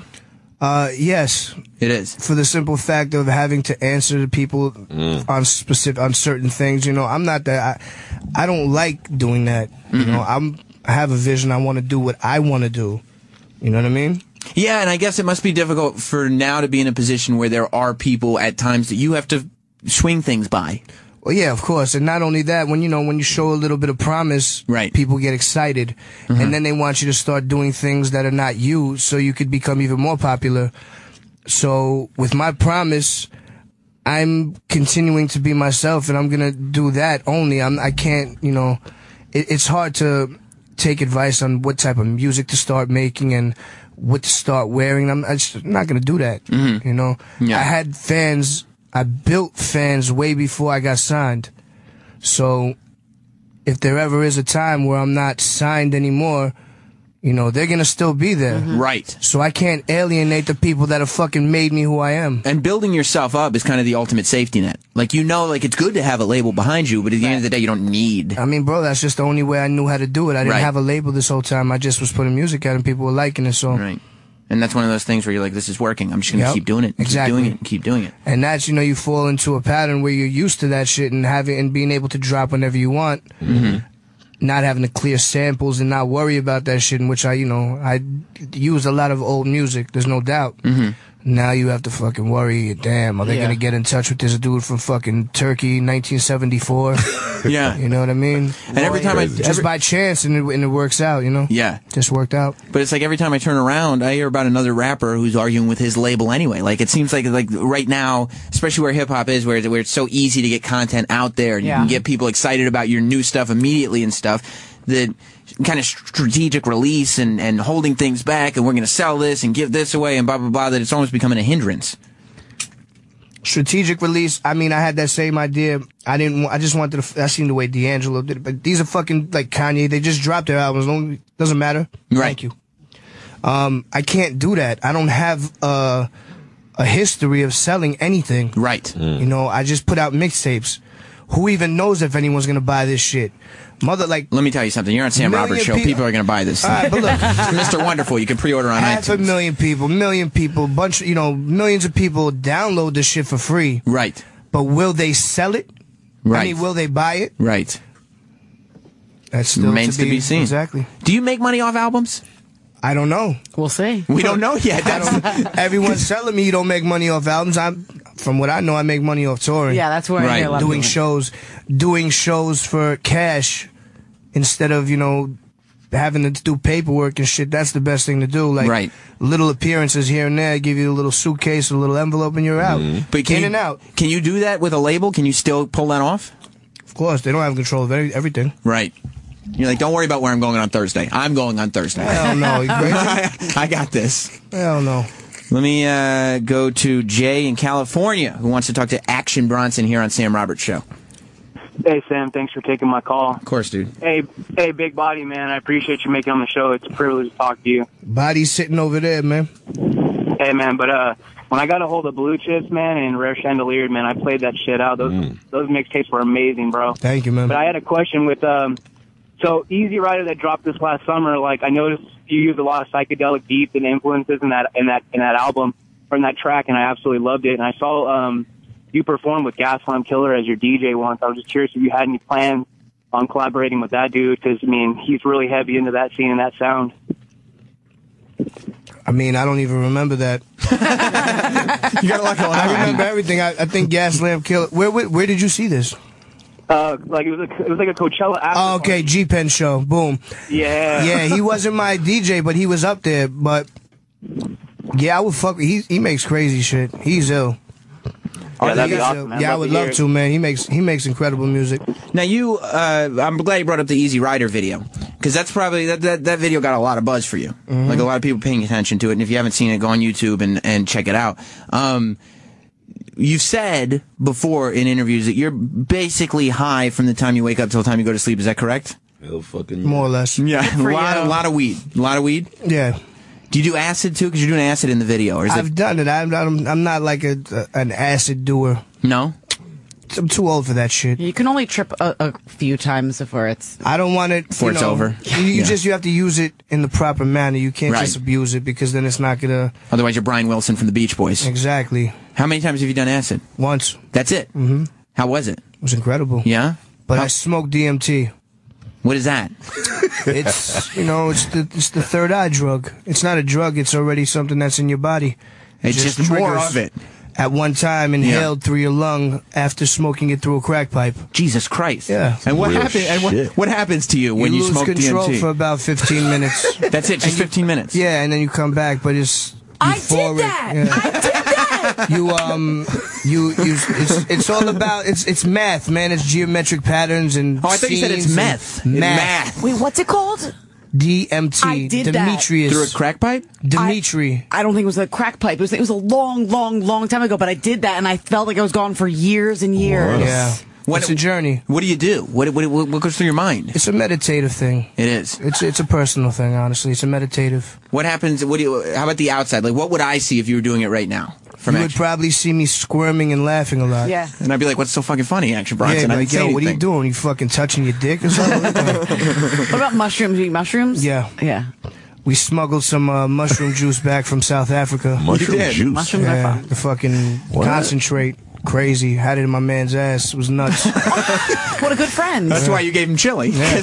Not his ass. Oh. Okay, Someone else's I didn't know ass. for sure. I didn't know for sure. A Hispanic. That was sweet of him. Yeah. Do you perform while high? Like, of course. Couldn't be. I do everything while high. It's like it's a normal thing. You didn't see in his show he lit a blunt off the steak he was cooking. That's incredible. That's crazy. crazy. That's rap. That's an audience. That's steak and weed. Like, does it get if somebody was there licking your balls, it would have been perfect. Perfect timing. Perfect timing. And I'm assuming somebody was there to do that for you immediately after. Now, are you picky about ethnicity with your women? Because I know your kids are black, half black, obviously. The woman you had them with is black. Are you mainly into black women? I was. I was, but times change. What happened? Was there one that was like, you know what, I'll try it. Oh, I got to start experiencing the world. Nah, you don't. Yeah, you just you travel. It's just there's all types of flavors out there, so. You just don't stick to one flavor. I'm a fucking connoisseur. Right. When did My you make? My palate is vast. When did you make the choice to experience the world? When I went on tour for the first time. That was it. Yeah. So when you were like, Jesus Christ, I'm on tour. People know who I am. I'm a rapper. Like, let me live this life right now. Yeah. That's a great choice. Yeah, for sure. I got to become a rapper. I think. You probably should. Yeah, it's fun. Yeah. Yeah, it's a good time. You think I could do it? Maybe. Okay. You gotta get rid of that shirt first. If he had bars, it wouldn't matter. Right. He's got to get rid of the whole outfit. Right. This is my swim trunks. This is my thing. There it is. Whatever. Yeah. I'm gonna wear Jinko jeans too. That's my favorite. Jinkos? Fucking Michael Jordan had Jinkos on the other night at the party. Straight up, he had the fucking 30-inch diameter opening at his leg. You went to a party with Michael Jordan? I went to the Jordan dinner. Oh my god. Did you talk to him at all? Yeah, I talked to him. He fucking played me. Did you say, why are you wearing those fucking pants, I Jordan? told him he ruined my childhood, and he turned his back on me. He told me, oh, you must be a Knicks fan. And that was it. Yeah, but then I was like, he's a fucking piece of shit. Just like I thought. We live and learn. He didn't have did he have the loop earrings? He had one hoop in the right ear. He didn't even have it in the left. Oh, I don't like that. That's a bad look. I know what that means. I get that. Jeter was the best, though. I went up to Jeter. I was like shaking. Yeah. Because I only get like nervous with athletes. Why is that? I don't know. Just because I've been watching them my entire life, you know, right. and it's just like I'll never be that. Right. It said, yeah. They're doing something superhuman as far as you're concerned. Fuck, I was in a room with Magic Johnson, Michael Jordan. Oh my God. Fucking Clyde Drexler and Dominique Wilkins took pisses on either side of me. It was a moment. Yeah, it was crazy. Can I tell you something? WrestleMania 29. I was up in the friends and family box there, and we were all watching. It was in Giant Stadium or whatever it's called now. And I went to the bathroom, coincidentally, during the P. Diddy performance. I think a lot of people picked that time to go. There was a fucking P. Diddy performance at WrestleMania? At WrestleMania 29. I think he was singing I remember that. I'm Coming Home or something like that. It was very weirdly timed. But so I went to the bathroom. This guy's and I'm sitting there pissing at the urinal, and there's two next to me. All of a sudden, I look around, and on one side of me is the Iron Sheik, and on the other side of me is the Nature Boy Ric Flair. Wow. And I said, this doesn't get any better. This is life right here. Like, how does it get better than this? Holy It's a little fucking weird, though. It is weird. Yeah, they both have their cocks out, and you're in euphoria. I'm holding your little pee-pee. It's true. I was holding my penis going, I never thought I'd be this happy around all this penis, but it's working. I don't know. I can't deny these feelings. Well, listen, goddamn, Action Bronson, you're a riot. You got to come back. Come on, man, just invite me. We're running out of time. You can come back in. You're local, right? I'm local. So you gotta hang more often. Yeah, we never get fed like this. Can you come back every week? Shit, I mean, this is incredible. I'm almost done with the fucking chili. Yeah. Got the chicken and all that. Know what I mean? What I think it's important to support artists. My nigga. I mean, right? I'm sorry. That's one thing you could add to the conversation. But I think it's important to support artists that are doing their own thing. Like, and you can tell when you listen to what Action Bronson does, when you look him up on YouTube, like, even when you look at his music videos, some of them are ridiculous, some of them are cool, like, whatever it is, it's like you're not really worried about what the trend is. You're not really worried about what people are going to say about it. You're not really worried about impressing, quote-unquote, hip-hop. And you're not, and you're not worried about, making sure the black guys think you're cool. Well, the black guys think I'm cool already. Because you're being yourself. Yeah, I guess you know what I mean? That's what it is. Everybody thinks that, though. It's not just one type of person. I don't go for demographic.